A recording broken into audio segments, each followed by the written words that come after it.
बच्चों, कैसे हैं आप सभी लोग। मेरा नाम हिमांशु गुप्ता है और फिजिक्स वाला के इस अमेजिंग प्लेटफॉर्म पर आप सभी का बहुत बहुत स्वागत है। भाई आज हम लोग डिस्कस करने जा रहे हैं क्लास 11th का सैंपल पेपर जो कि PWNSET 2024 का है, यानी कि फिजिक्स वाला स्कॉलरशिप एप्टीट्यूड टेस्ट जो देश के सबसे बड़े एप्टीट्यूड टेस्ट में से एक है। ठीक है, तो भाई सवालों की शुरुआत करते हैं बिना देरी किए हुए। पहला सवाल आपकी स्क्रीन पर यह रहा। मैं आपसे रिकमेंड करूंगा किसी भी सवाल का सॉल्यूशन देखने से पहले उस सवाल को पहले खुद से अप्रोच करें, सो दैट आप उस सवाल को बहुत बेहतरीन तरीके से समझ पाएं और उसके कॉन्सेप्ट तक पहुंच पाएं। ठीक है, चलिए भाई तो स्टार्ट करते हैं पहले सवाल से। पहला सवाल आपकी स्क्रीन पर यह रहा है, क्या बोल रहा है देखते हैं। तो बोल रहा है a stone of mass 5 kg is projected at an angle 30 degree to the horizontal with an initial velocity of 10 metre per second. ठीक है, 5 किलो का स्टोन है, 30 डिग्री एंगल पर प्रोजेक्ट किया हुआ है। तो मैं यहां पर डायग्राम बना लेता हूं। तो एक मेरा स्टोन है, ठीक है, इस स्टोन को मैंने 30 डिग्री एंगल पर हवा में फेंका हुआ है। ठीक है, कितनी वेलोसिटी से फेंका है? 10 मीटर पर सेकंड से फेंका हुआ है। तो ये टॉप मोस्ट पॉइंट पर जाएगा, फिर कुछ नीचे आएगा, तो इसकी ट्रेजेक्ट्री जो होगी वो कुछ इस तरीके की दिखाई देगी। ठीक है, अगर मैं ये ग्राउंड मान लूं, इसका एंगल मुझे दे रखा है सवाल में 30 डिग्री है। ठीक है, मास है इसका 5 kg। ये सारी इंफॉर्मेशन मुझे यहां पर अभी क्वेश्चन में दे रखी है। ठीक है, 30 degree, 10 metre per second, 5 kg। ठीक है, the magnitude of work done by gravity. अब सवाल में क्या पूछ रहा है? Find out the magnitude of work done by gravity. Gravity ने कितना काम किया during the time it reaches the highest point, assume g is equals to 10 metre per second square. तो जब ये मास जो है ग्राउंड से हाईएस्ट पॉइंट तक पहुंचता है, सर हाईएस्ट पॉइंट कहां पर होगा? मैंने कहा this is the highest point.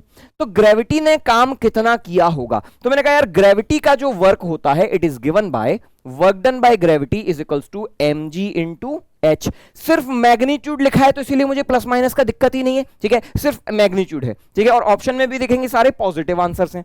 ठीक है, तो ग्रेविटी का वर्क डन mg, मास कितना है सर? 5 kg है। g की वैल्यू क्या माननी है सर? 10 लेनी है, सवाल में लिखा हुआ है। ठीक है, अब हमें बस अगर ये h और पता चल जाए ग्राउंड से कितना मैक्सिमम हाइट है तो हम डायरेक्टली सवाल को सॉल्व कर देंगे। ठीक है, और h की वैल्यू क्या होती है? तो ग्राउंड से जो maximum height it is given bye v square sine square theta by 2g। ठीक है, ये फॉर्मूला याद आ रहा है? मैक्सिमम हाइट अबव ग्राउंड क्या होता है? v square sine square theta by 2g। आप ऐसे भी कर सकते हैं। आप इसको अगर ऐसे नहीं करना चाहते हैं कि सर आपको फॉर्मूला याद नहीं आ रहा है, तो फिर आपको इसके कंपोनेंट लेने पड़ेंगे, एक वर्टिकल और एक हॉरिजॉन्टल। वर्टिकल कंपोनेंट क्या होगा? 10 का साइन 30। ठीक है, फिर आपको इक्वेशन लगानी पड़ेगी, third equation of motion, v square minus u square equals to 2as। ठीक है, यहां पर वर्टिकल वेलोसिटी क्या हो जाएगी? 0 मीटर पर सेकंड। हॉरिजॉन्टल तो वही रहेगी। ठीक है, तो हॉरिजॉन्टल वेलोसिटी सेम वही रहेगी, लेकिन अब मैंने कहा final velocity 0 square, initial velocity 10 sine theta का square is equals to v square minus u square equals to 2as, तो 2gh। ठीक है, तो y डायरेक्शन में अलग थर्ड इक्वेशन लगा दें। ठीक है, रिजल्ट यही आने वाला है, मैं सीधा यहीं से सॉल्व करता हूं। तो क्या आ जाएगा? v स्क्वायर, v कितना है? 10 का स्क्वायर साइन स्क्वायर 30 डिग्री, ठीक है, डिवाइडेड बाई 2 इंटू 10। काटा पीटी कर लो भाई, 10 से 1 10 खत्म हो जाएगा, 2 5 10। ठीक है, और साइन 30 की वैल्यू 1/2 होती है, तो 5 इंटू, ठीक है, 1/2 का होल स्क्वायर। चलो भाई, ठीक है, 10 मीटर पर सेकंड से फेंका है ना, तो 10 से 10 खत्म हो गया, ये 5 1/2 का स्क्वायर, तो ये हो जाएगा 5/4। ठीक है, 5/4 हो गया, तो वैल्यू छाप देता हूं मैं 5/4। ठीक है, तो ये कितना आ जाएगा? फिर से कट जाएगा यहां पर, तो मैंने बेसिकली क्या किया, h की वैल्यू यहां पर उठा दी, रख दी। ठीक है, अब ये हो गया 5, ये हो गया 2, 125/2। ठीक है, विच इज 62.5 जूल। तो ये आपका फाइनल आंसर आ जाएगा 62.5 जूल। ठीक है, 62.5 कौन सा दिख रहा है? ऑप्शन ए हमारा आंसर आ गया, मैच कर गया। ठीक है, चलिए भाई अगले सवाल पर बढ़ते हैं। ये है आपका अगला सवाल। क्या बोल रहा है यहां पर, पहले वीडियो को पॉज करें, सवाल को पढ़ें और इसको खुद से सॉल्व करने की कोशिश करें। ठीक है, चलिए भाई, तो देखते हैं यार सवाल में यहां पर क्या बोला हुआ है। सवाल बोल रहा है, a car is moving in a circular horizontal track of radius 5 metre. एक कार जो है एक सर्कुलर हॉरिजॉन्टल ट्रैक पे मूव कर रही है जिसकी रेडियस कितनी है, 5 मीटर है, constant speed of 10 metre per second. ठीक है, at with a constant speed of 10 metre per second. 5 metre की रेडियस के सर्कुलर ट्रैक पर 10 मीटर पर सेकंड की स्पीड से मूव कर रही है। अब plumb bob is suspended from the roof of a car by a light rigid rod, ठीक है, ऑफ लेंथ 1 मीटर। ठीक है, तो छत से हमने एक बॉब लटका रखा है। The angle made by the rod with the vertical is, ठीक है, assume dimension of car to be small in comparison to radius of circle and g is equals to 10 metre per second square. समझिएगा सवाल क्या बोलना चाह रहा है। ये आपके पास एक कोई कार है, ठीक है, ये कार का एक डायमेंशन आपको क्रॉस सेक्शन दिखा रहा हूं। ठीक है, यहां पर इस कार के दोनों टायर्स हैं और ये कार बेसिकली एक सर्कुलर रोड पर, इस तरीके की सर्कुलर रोड थी।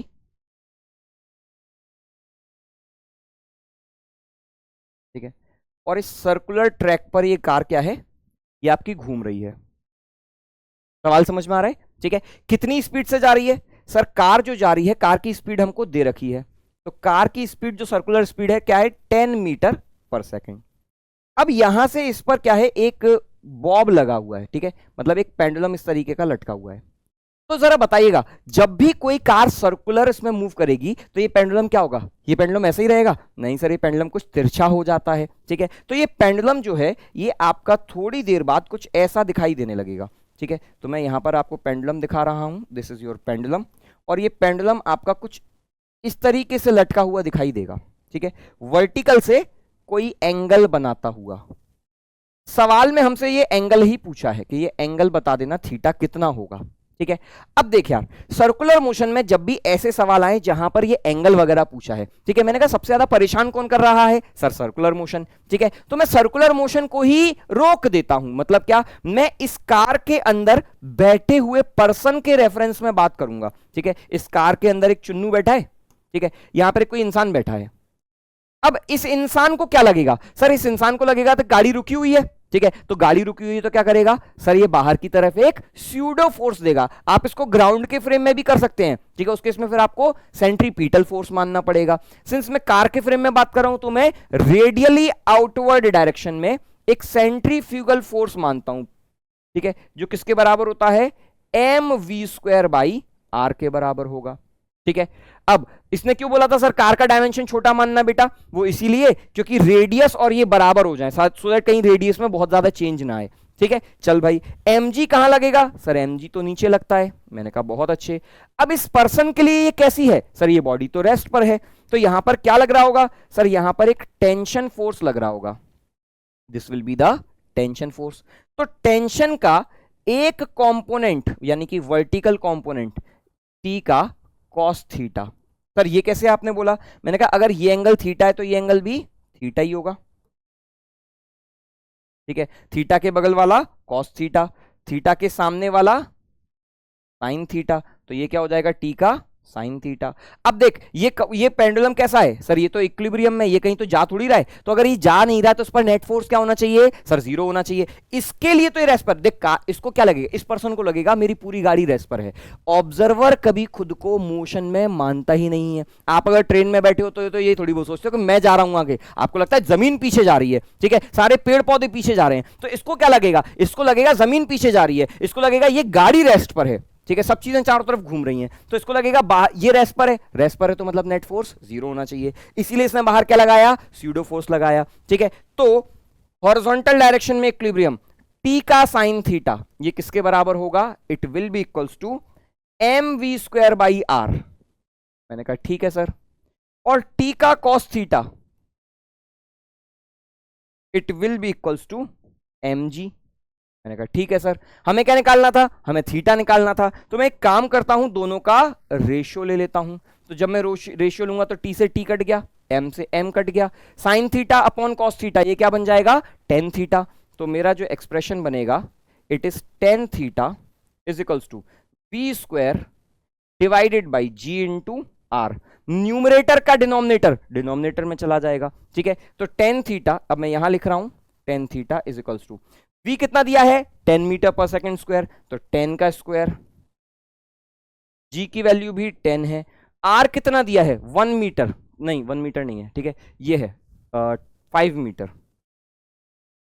ठीक है। लेंथ कितनी है सर्कुलर ट्रैक की 5 मीटर है, हाँ ठीक है, तो 5 मीटर ये रही है इसकी सॉरी रेडियस ट्रैक, ठीक है।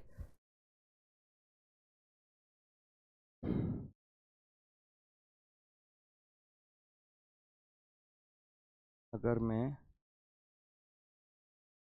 ठीक है, चलो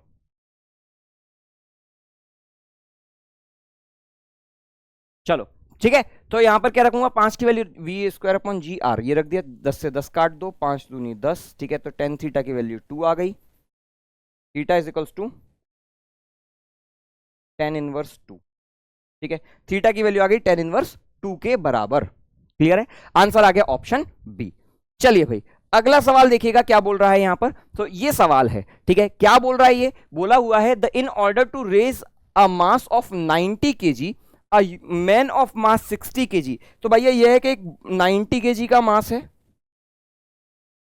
ठीक है, 60 केजी का ये मैन है,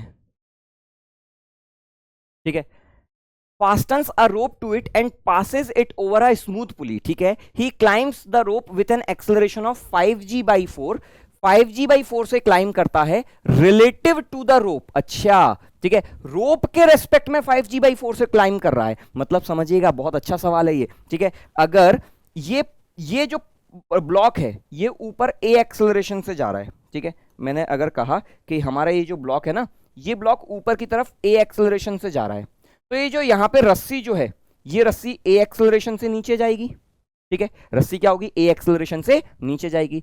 अब ये पर्सन रस्सी के रेस्पेक्ट में 5g/4 से ऊपर जा रहा है, अब ये पर्सन रस्सी के रेस्पेक्ट में 5g/4, this is with respect to rope, ठीक है, ये दिया है, तो इसका मतलब ये असली में 5g/4 से नहीं चल रहा होगा, ये बिल्कुल वैसा ही है कि मान के चलो मैं अगर एक एस्केलेटर है उल्टी डायरेक्शन में आ रहा है, ठीक है, मैं एस्केलेटर पर 2 मीटर पर सेकंड से चल रहा हूं, ठीक है, मैं एस्केलेटर पर 2 मीटर पर सेकंड से चल रहा हूं, एस्केलेटर नीचे की ओर 2 मीटर पर सेकंड से आ रहा है, तो मेरी नेट वेलोसिटी क्या हो जाएगी, सर मैं ऊपर चढ़ता जा रहा हूं 2 से, एस्केलेटर नीचे आता जा रहा है 2 से, तो मैं एक्चुअली में वहीं का वहीं रह जाऊंगा, मेरी कोई नेट वेलोसिटी नहीं होगी। तो अगर ये पर्सन 5g/4 से ऊपर जा रहा है और रस्सी खुद नीचे आ रही है a से, तो एक्सेलरेशन ऑफ पर्सन क्या हो जाएगा 5g/4 माइनस a, ठीक है। तो एक्सेलरेशन ऑफ पर्सन, ठीक है, एक्चुअल एक्सेलरेशन ऑफ पर्सन कितना हो जाएगा, it will be equals to 5g/4 minus a, ठीक है, ये एक्सेलरेशन हो जाएगा भैया, पर्सन ऊपर जा रहा है रस्सी नीचे आ रही है, तो नेट क्या हो जाएगा, पर्सन को उसमें से माइनस करना पड़ेगा, ठीक है। चलो यार अब दोनों की इक्वेशन बनाते हैं, क्योंकि हमें क्या निकालना है, ठीक है, हमें निकालना है टेंशन, निकालना the tension in the rope is, ठीक है, हमें फाइंड करना है टेंशन कितना होगा, तो भैया हमको ये टेंशन टी निकालना है।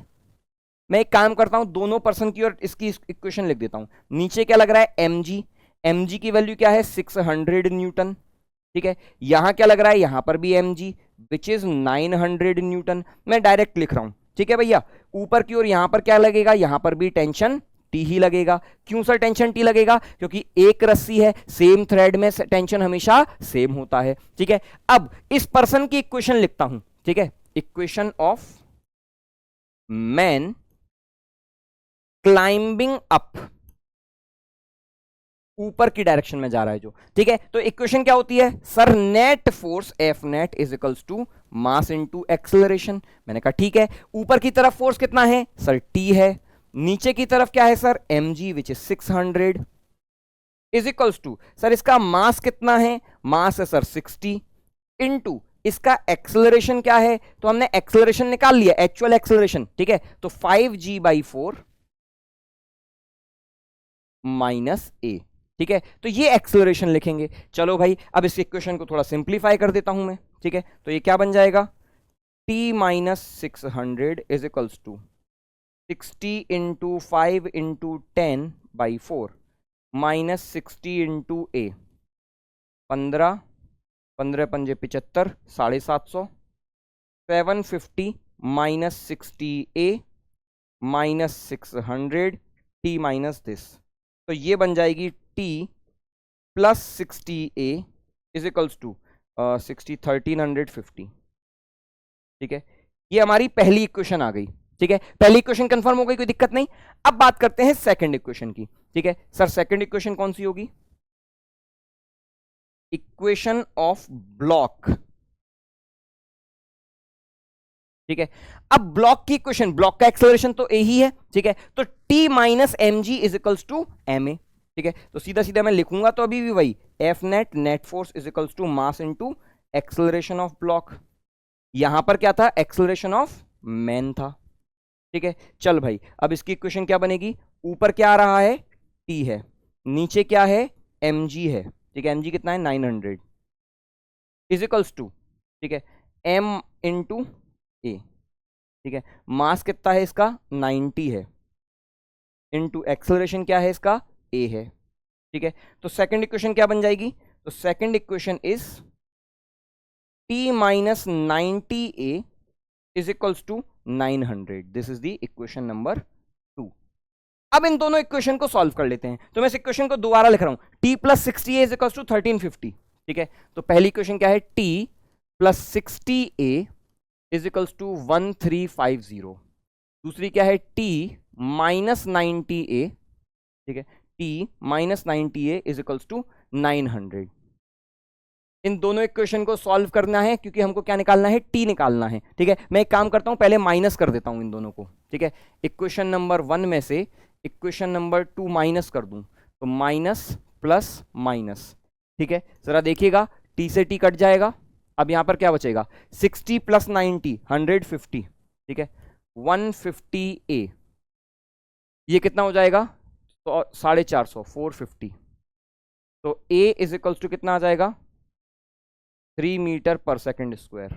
ठीक है, ये a आ गया। अब a की वैल्यू यहां पर छाप देता हूं, तो t plus 60 into 3 is equals to 1350। तो t is equals to 1350 minus 180। ठीक है, तो 200 कितना हो जाएगा? 1170 शायद। ठीक है, क्योंकि 1250 1150, हाँ 1170। तो T is equals to 1170 newton. ठीक है, ये आपका आंसर आ जाएगा। ठीक है, चलो भाई मैच कर लेते हैं। 1170 न्यूटन मतलब आंसर आ गया ऑप्शन ए। क्लियर है? चल अगला सवाल। ठीक है, क्या बोल रहा है यहां पर? तो बोला हुआ है identify the pairs having identical dimensions. इनमें से कौन से पेयर की डायमेंशन आइडेंटिकल है? मैंने कहा identical dimension, linear momentum and force. ठीक है, मैंने कहा लीनियर मोमेंटम की डायमेंशन क्या होती है? तो लीनियर मोमेंटम की डायमेंशन होती है m इंटू वी।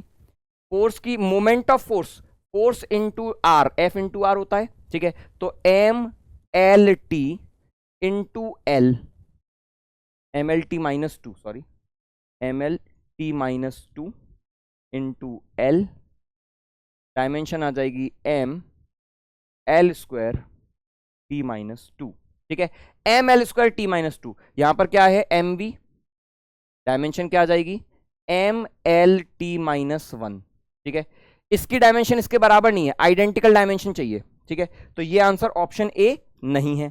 ठीक है, Planck's constant and angular momentum. ठीक है, मैंने कहा ऑप्शन बी, यहां चेक कर देता हूं अलग से।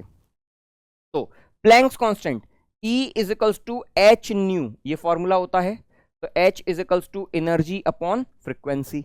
एनर्जी की डायमेंशन क्या होती है सर? एनर्जी की डायमेंशन होती है M L square T minus two. Frequency की डायमेंशन होती है T minus one, M L square T minus one. This is the dimensional formula of Planck's constant. ठीक है, angular momentum M we are. ठीक है, तो एंगुलर मोमेंटम होता है L is equals to M into V into R, M L T minus one into L. ठीक है, M भी हो गया, वी हो गया, आर है एल, तो ये हो जाएगा M L square T minus one.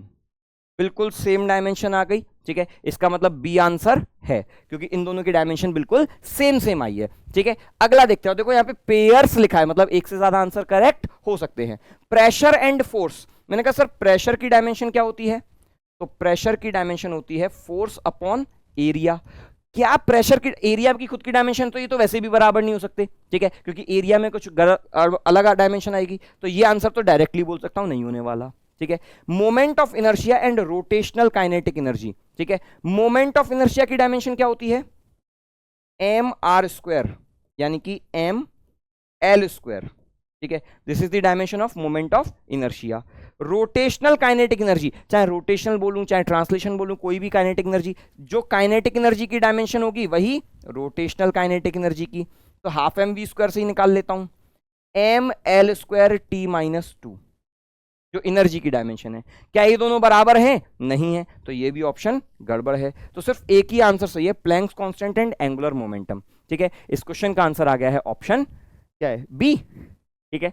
चलो अगला सवाल आपकी स्क्रीन पर ये रहा, सॉल्व करें इसको, ठीक है। चल भाई, तो बड़ा ही आसान सा सवाल है, क्या बोल रहा है, a car moves in straight line so that displacement x in time t second is given by x square is equals to 1 plus T, ठीक है।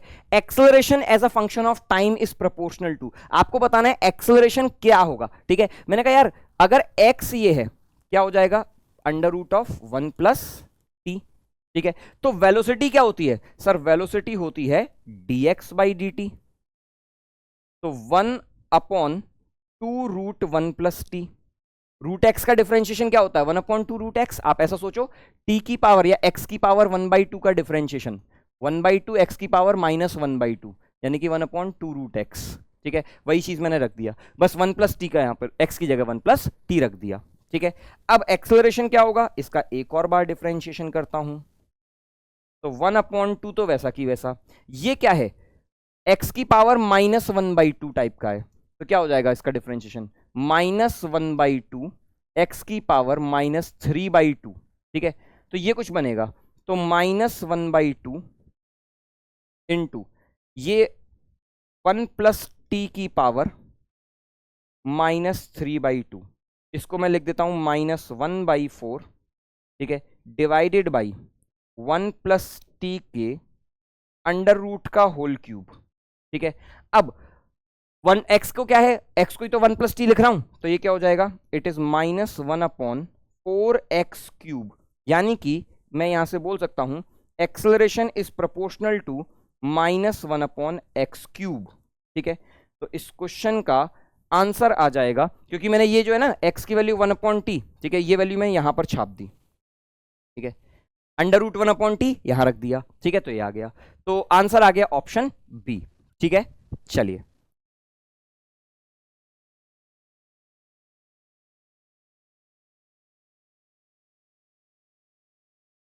चलो ठीक है, अगला सवाल देखना भाई क्या बोल रहा है, तो अगला सवाल आपके सामने ये रहा, क्या बोल रहा है यहां पर, maximum and minimum magnitude of resultant of two vectors are 20 and 10 units, ठीक है। तो मैक्सिमम मैग्नीट्यूड क्या है, 20 यूनिट्स, मिनिमम मैग्नीट्यूड क्या है, 10 यूनिट्स। तो भैया अगर मैंने कहा let two vectors be X and Y,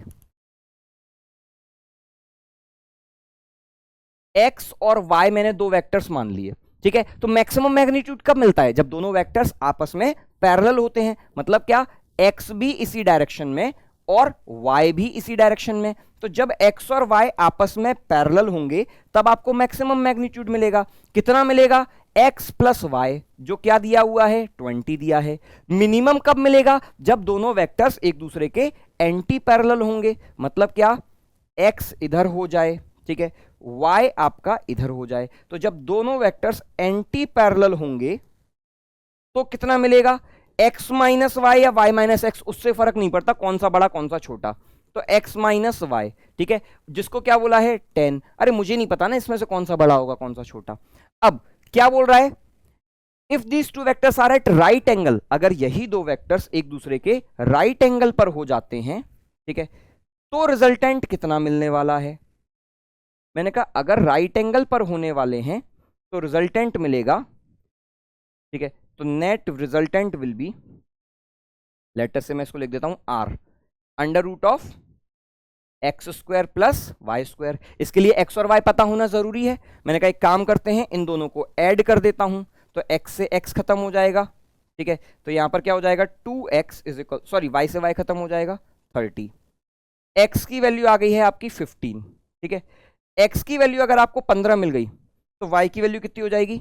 मैंने कहा सर एक्स प्लस वाई 20 के बराबर है, यानी कि 15 प्लस वाई 20, वाई की वैल्यू आ गई आपकी 5, ठीक है। अब अगर आपको x और y दोनों की वैल्यू पता चल गई तो under root X square plus Y square की वैल्यू फटाक से निकल आएगी। क्या हो जाएगी, ठीक है, अंडर रूट ऑफ 15 का स्क्वायर प्लस 5 का स्क्वायर, 15 का स्क्वायर हो गया 225 प्लस 25 का अंडर रूट, ये आ गया 250 का अंडर रूट, ठीक है। तो इस क्वेश्चन का आंसर आ जाएगा अंडर रूट 250, यानी कि ऑप्शन बी। क्लियर है, ठीक है।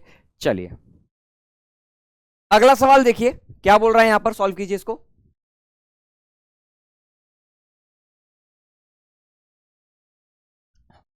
तो यहां बोला हुआ है the projectile collides perpendicularly with the incline plane. ये जो प्रोजेक्टाइल है इस इंक्लाइन प्लेन से कैसा स्ट्राइक कर रहा है, परपेंडिकुलरली स्ट्राइक कर रहा है। Now match the given columns and select correct options from the codes given below. ठीक है, आपको यहां पे कॉलम्स और इसको ऑप्शंस को मैच करना है। सबसे पहले क्या बोल रहा है, maximum height attained by the projectile from ground, मतलब क्या, यहां से आपको मैक्सिमम हाइट बतानी है, ठीक है। तो एच मैक्स यही होगा और ग्राउंड से एंगल ऑफ प्रोजेक्शन क्या हो जाएगा, अल्फा प्लस बीटा, ठीक है। तो H max will be equal to क्या हो जाएगा, U square sine square theta, theta की जगह क्या रख दूंगा, alpha plus beta divided by 2g। U square sine square theta by 2g maximum height होती है, मैंने सीधा सीधा फॉर्मूला पुट कर दिया, ठीक है। तो पहले का आंसर हो जाएगा U square sine square alpha plus beta by 2g, यानी कि फोर्थ ऑप्शन होगा। अब देखो आपको पहले से ही सवाल में समझ में आ गया कि ऑप्शन ए, बी और डी नहीं होने वाले, तो आंसर तो पहले से ही मिल गया, ठीक है। मतलब आंसर आ गया हमारा ऑप्शन सी। लेकिन फिर भी अगर हमें सॉल्व करना है, नहीं सर हमको तो बाकी भी चेक करने हैं, ठीक है। तो मैं बता देता हूं, maximum height attained by the projectile from incline plane, incline plane से मैक्सिमम हाइट कितनी अटेन करेगा, हैंग हो गया, चल जा, चलो अभी चल जाएगा, हाँ चल गया, ठीक है। चल भाई, maximum height attained from incline plane, तो इंक्लाइन प्लेन से ये अटेन करेगा, this is the H from incline, ठीक है। और ये किसके बराबर होता है, तो भैया u का वर्टिकल वाला कंपोनेंट, तो अगर मैं इसकी वेलोसिटी इनिशियल u है तो इंक्लाइन के परपेंडिकुलर वाली क्या हो जाएगी, u साइन बीटा, ठीक है। और इसके अलोंग ग्रेविटी कौन सी लगेगी, तो अगर ये आपका ग्रेविटी है तो g का इंक्लाइन के परपेंडिकुलर वाला कंपोनेंट g का कॉस अल्फा, ठीक है। जी का पैरेलल वाला ये वाला होगा जी साइन अल्फा, क्योंकि अगर आप ये एंगल ले रहे हो तो ये एंगल भी अल्फा, अल्फा 90 माइनस अल्फा और ये अल्फा, तो जी कॉस अल्फा। तो बेसिकली जहां पर आप you square sine square theta upon 2g लिखते थे, अब आप क्या करोगे, ठीक है, मैक्सिमम एच फ्रॉम इंक्लाइन, ठीक है, यहां ही लिख देता हूं मैं एच फ्रॉम इंक्लाइन, तो it will B you square, अब ये वर्टिकल वाले sine square beta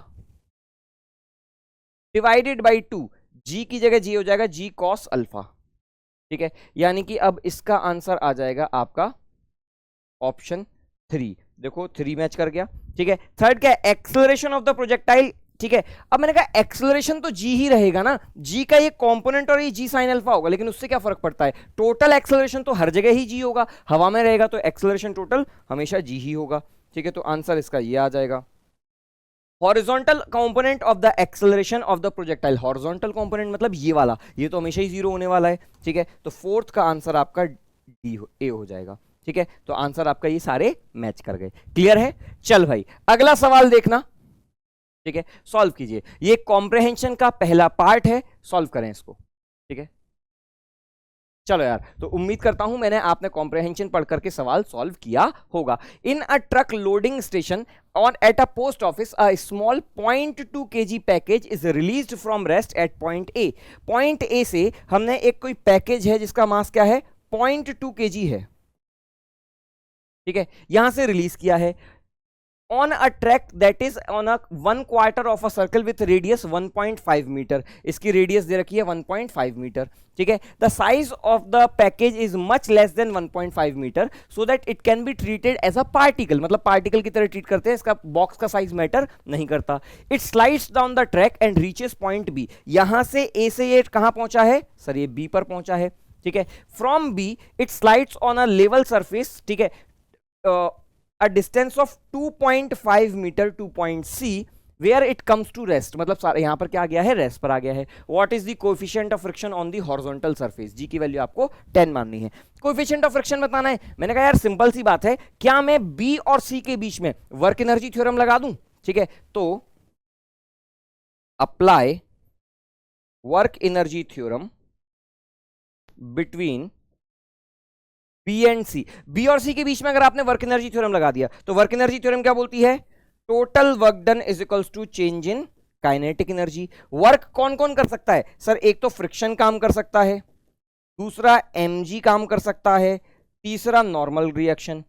final kinetic energy minus initial kinetic energy, ठीक है. फ्रिक्शन कितना काम करेगा, ठीक है. फ्रिक्शन कहां लग रहा होगा, जब ये बॉक्स यहां पर आपका पहुंच चुका है, ठीक है. तो इस कंडीशन में इस बॉडी पर फ्रिक्शन कहां लगेगा, पीछे की ओर. तो फ्रिक्शन कितना काम करेगा, माइनस फ्रिक्शन इनटू डिस्टेंस, यानी कि minus mu mg into x. Work done by normal reaction और वर्क डन बाय mg दोनों क्या हो जाएंगे, जीरो. सर क्यों, क्योंकि mg नीचे की ओर लग रहा होगा, ठीक है, और नॉर्मल रिएक्शन ऊपर लग रहा है. ये दोनों की दोनों ही हॉरिजॉन्टल डिस्प्लेसमेंट के परपेंडिकुलर हैं, तो दोनों का वर्क डन जीरो हो गया. अब फाइनल काइनेटिक एनर्जी क्या है सर, जीरो है क्योंकि रेस्ट पर आ गया है. Initial kinetic energy half m, जो भी आपका मैंने कहा v स्क्वायर, ठीक है. चल भाई, माइनस से माइनस कट गया, m से m कट गया, म्यू निकालना था, ठीक है. तो v square upon 2g into x. अब यहां पर वेलोसिटी कितनी दी थी इसकी, यहां पर वेलोसिटी दे रखी थी, बी पर पहुंच रहा है 5 मीटर पर सेकंड से, तो 5 का square divided by 2 into 10 into x कितना है 2.5, ठीक है. 2.5 टू 5 हो गया, 5 टू 1/2, 1/2 यानी कि 0.5 आंसर आ गया, ठीक है. इस क्वेश्चन का आंसर आ गया है ऑप्शन सी, सिंपल सा आंसर आ गया. चल अब इसी कॉम्प्रहेंशन का अगला पार्ट देखिएगा, ठीक है. अब इसमें क्या पूछ रहा है, सारे डेटा सेम है, ठीक है. हाउ मच वर्क, यहां से अब नया क्वेश्चन चालू हो रहा है, ठीक है. ये देखो इसके पहले का पार्ट बिल्कुल सेम है. क्या बोल रहा है, in a truck loading station at a post office a small block 0.25 kg का, ठीक है, is release from rest at point A, 1/4 of a circle है जिसकी रेडियस 1.5 मीटर है. Size of the package is less than 1.5 metre, particle की तरह treat कर लेना. स्लाइड करता है, बी पर पहुंचता है जहां पर इसकी वेलोसिटी हो जाती है 5 मीटर पर सेकेंड, ठीक है. अब बोल रहा है, ठीक है, जहां से फिर ये it slides on a level surface 2.5 metre और ट्रेवल करता है जहां पर सी पर पहुंचता है, जहां पर ये रेस्ट पर आ जाता है. पूछ रहा है how much work is done on the package by friction as it slides down the circular surface from A to B. तो इस बार ये सवाल में, सॉरी, ठीक है, इस बार ये सवाल में आपसे ए से बी का वर्क डन पूछना चाह रहा है, ठीक है. ये आपका हॉरिजॉन्टल सर्कुलर ट्रैक है, यहां से यहां पर आया ये, ठीक है. पॉइंट ए से ये बी पर पहुंचा. तो जब ये ए से बी पर पहुंचा, यहां पर इसकी स्पीड 5 मीटर पर सेकंड हो चुकी है, ठीक है, और ये आपका क्वार्टर सर्कल है, ठीक है. अब जरा नोटिस करना यार, मैं ए और बी के बीच में वर्क एनर्जी थ्योरम लगा दूं, ठीक है. तो क्या बोलूंगा, total work done is equals to change in kinetic energy, work done by friction plus work done by mg plus work done by normal reaction, final kinetic energy minus initial kinetic energy, ठीक है. Work done by friction हमको पता करना है, यही तो निकालना है सवाल में. देखो क्या बोला है, how much work is done by the package on the friction, ठीक है, on the package by the friction, ठीक है. वर्क डन बाय फ्रिक्शन निकालना है, ठीक है. वर्क डन बाय mg कितना होता है, mgh, अगर ये नीचे आया है तो प्लस. नॉर्मल रिएक्शन कोई काम करेगा नहीं, क्यों, क्योंकि normal reaction is perpendicular. Final kinetic energy half m v square, initial kinetic energy rest पर था तो 0 है, ठीक है। तो वर्क डन बाय फ्रिक्शन कितना आ जाएगा, हाफ एम, एम कितना है 0.2 kg इंटू वी स्क्वायर यानी कि 5 का square minus M G 0.2 kg into 10 into ये हाइट है 1.5 मीटर, 0.2 kg इसका मास है, ठीक है। तो एम जी एच इंटू 1.5, चल भाई, तो ये हो जाएगा 1/10, 25/10 माइनस, ठीक है, 1.5 इंटू 2 3, 2.5 माइनस 3 यानी कि minus 0.5 joule. This is the work done by friction, ठीक है, this is the work done by friction. देखते हैं ऑप्शन कौन सा मैच करेगा, माइनस 0.5 जूल यानी कि ऑप्शन सी मैच कर गया। क्लियर? चल भाई अगला सवाल देखिएगा यार, क्या बोल रहा है यहां पर, बोला हुआ है a particle is projected from level ground assuming projection point as origin, ठीक है, X axis along horizontal, Y axis vertically upward, if particle moves in X Y plane and path is given by y is equals to 3x minus 2x square, मतलब equation of trajectory दे दी है, ठीक है। मैं इसका diagram बनाता हूं। तो बेसिकली ये बोल रहा है कि ये आपकी x एक्सिस है, ठीक है, ये वर्टिकली अपवर्ड डायरेक्शन आपकी y एक्सिस है, मैंने पार्टिकल को यहां पर कहीं थ्रो किया है, और जब मैंने इसको थ्रो किया तो इसकी जो इक्वेशन बन करके आई ये वाली, ठीक है, इसकी इक्वेशन हमको दे रखी है y इज इक्वल्स टू कितना दिया है 3x माइनस 2x स्क्वायर, ठीक है। चल भाई अब क्या बोल रहा है, then match the physical quantities given in column 1, ठीक है, with the values given in column 2, g is the acceleration due to gravity, ठीक है, करेक्ट ऑप्शन से मैच करना है। सबसे पहले वर्टिकल कंपोनेंट ऑफ वेलोसिटी, दूसरा time of flight, maximum height और हॉरिजॉन्टल रेंज, ये सारी चीजें निकालनी है, ठीक है। अब जरा देखिएगा, मैंने कहा सबसे पहले मैं स्टैंडर्ड इक्वेशन से कंपेयर करता हूं। तो अगर मेरे पास y इज इक्वल्स टू है 3x माइनस 2x स्क्वायर, ठीक है, और हमारी स्टैंडर्ड इक्वेशन क्या होती है, तो इक्वेशन जो स्टैंडर्ड होती है it is given by y is equals to x tan theta minus half G X square upon U square cos square theta, ठीक है। तो मुझे यहां से पता चल गया कि टेन थीटा की वैल्यू आपकी 3 है, देखो 3x और यहां पे x टेन थीटा, तो मुझे एक चीज तो ये मिल गई कि tan theta is equals to 3। दूसरा g/2 U square cos square theta, g upon 2 U square cos square theta, इसकी वैल्यू आपकी 2 है, ठीक है। तो मैंने कहा यार यहां से दो चीजें मुझे पता चल गई हैं, हालांकि मुझे टेन थीटा पता है तो मुझे कॉस थीटा भी पता है, ठीक है, कॉस थीटा की वैल्यू छाप दूंगा, जी की वैल्यू तो पता ही है, तो मुझे यू निकल आएगा। चल भाई टेन थीटा की वैल्यू 3 है, तो यहां से मैं लिख रहा हूं कॉस थीटा कितना होगा, टेन थीटा क्या होता है perpendicular upon base, this is your perpendicular, this is base, और कॉस थीटा क्या होता है बेस अपॉन हाइपोटेनस, तो बेस अपॉन हाइपोटेनस, तो बेस आपका हो गया 1, हाइपोटेनस हो जाएगा under root of perpendicular square plus base square, तो 1/√10 आ गया, दिस इज कॉस थीटा, ठीक है। अब इस कॉस थीटा की वैल्यू उठा करके यहां छाप देता हूं, तो आपका ये बन जाएगा 10 डिवाइडेड बाई 2 यू स्क्वायर 1/√10 का होल स्क्वायर, ठीक है, कॉस स्क्वायर थीटा यानी कि 1/√10 का whole square is equals to 2। चल भाई तो 10 ये जाएगा, तो यू स्क्वायर कितना हो जाएगा 10 इंटू 10 डिवाइडेड बाई 2 इंटू 2, तो u is equals to 10/2, u की वैल्यू आ गई 5 मीटर पर सेकेंड, ठीक है, ये मेरी u आ गया। अब इसने क्या पूछा था, वर्टिकल कंपोनेंट पूछा है, तो वर्टिकल कंपोनेंट क्या होगा u का साइन थीटा, ठीक है, तो vy is equals to u sine theta यानी कि 5 का, अब भैया टेन थीटा पता है तो साइन थीटा भी पता है, साइन थीटा क्या होता है सर, साइन थीटा होगा परपेंडिकुलर अपॉन हाइपोटेनस, परपेंडिकुलर क्या है 3, हाइपोटेनस क्या हो गया फिर से वही √10, ठीक है, तो 3/√10 हो जाएगा, तो इंटू 3/√10, तो इट इज 15/√10, ठीक है।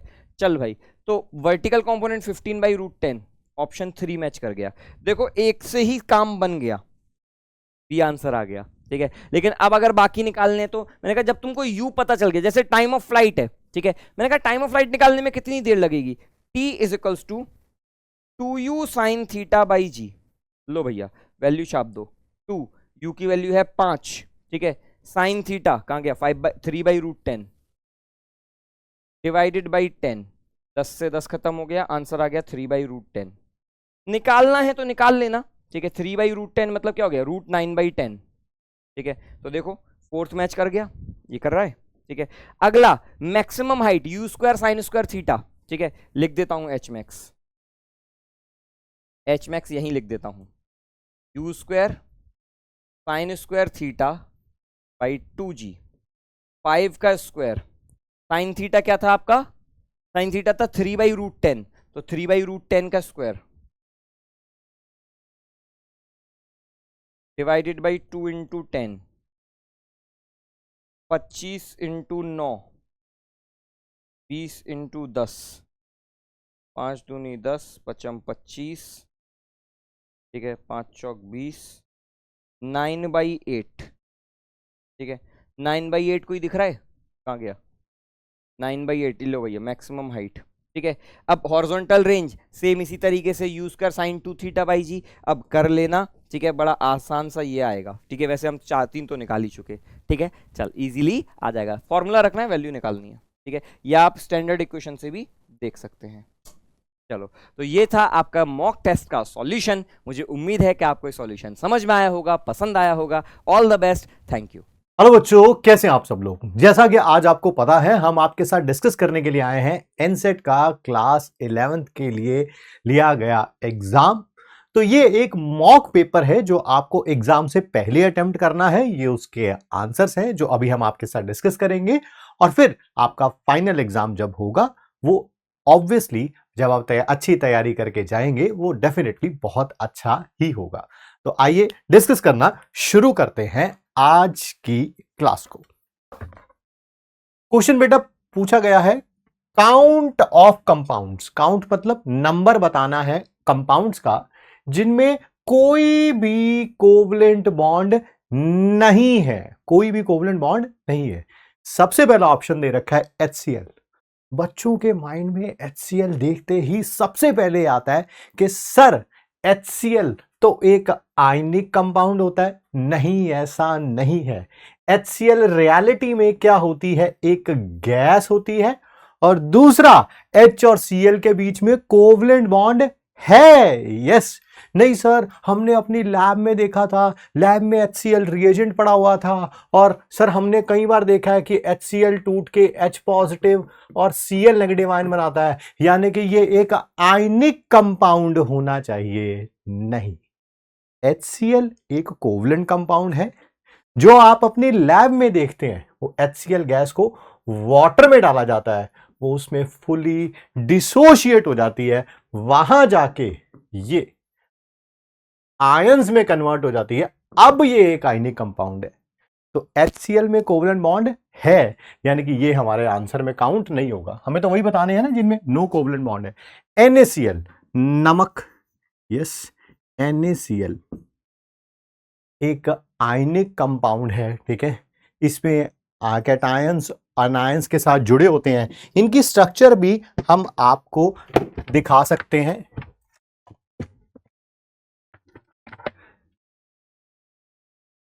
ये स्ट्रक्चर देखिए, इस स्ट्रक्चर में जहां पर आपको ये ग्रे आयंस नजर आ रहे हैं, ये क्लोराइड आयन को रिप्रेजेंट कर रहे हैं, और ये जो सोडियम आयंस जो ग्रीन से रिप्रेजेंट किए जा रहे हैं, क्लोराइड आयन सोडियम आयन के साथ जुड़ा हुआ है बाय आयनिक बॉन्ड, जिसको आप इंटरमॉलिक्यूलर फोर्स ऑफ अट्रैक्शन भी बोल सकते हैं। इन दोनों के बीच में कोई भी कोवलेंट बॉन्ड नहीं है, तो ऑब्वियसली ये हमारे आंसर में इंक्लूड होगा। Let's talk about PH3 phosphine. ये भी एक कोवलेंट कंपाउंड है। फॉस्फोरस और हाइड्रोजन के बीच में कोवलेंट बॉन्ड्स हैं, ये भी हमारे आंसर में काउंट नहीं होगा। नाइट्रोजन N2, एक N और दूसरे N के बीच में ट्रिपल कोवलेंट बॉन्ड होती है, तो इसमें ये भी हमारे आंसर में इंक्लूड नहीं होगा। B2H6 डाइबोरेन, इसमें बनाना बॉन्ड्स भी होती हैं और कोवलेंट बॉन्ड्स भी होती हैं, तो ऑब्वियसली सर ये भी हमारे आंसर में इंक्लूडेड नहीं है। H2SO4 आपको कोवलेंट बॉन्ड्स नजर आ रही हैं सल्फर और ऑक्सीजन के बीच में, ऑक्सीजन और हाइड्रोजन के बीच में। यहां पर सल्फर और ऑक्सीजन के बीच में डबल कोवलेंट बॉन्ड भी हो सकती है या एक सिंगल कोऑर्डिनेट बॉन्ड भी हो सकती है। तो ये भी हमारे आंसर में इंक्लूडेड नहीं है क्योंकि इसमें भी कोवलेंट बॉन्ड है।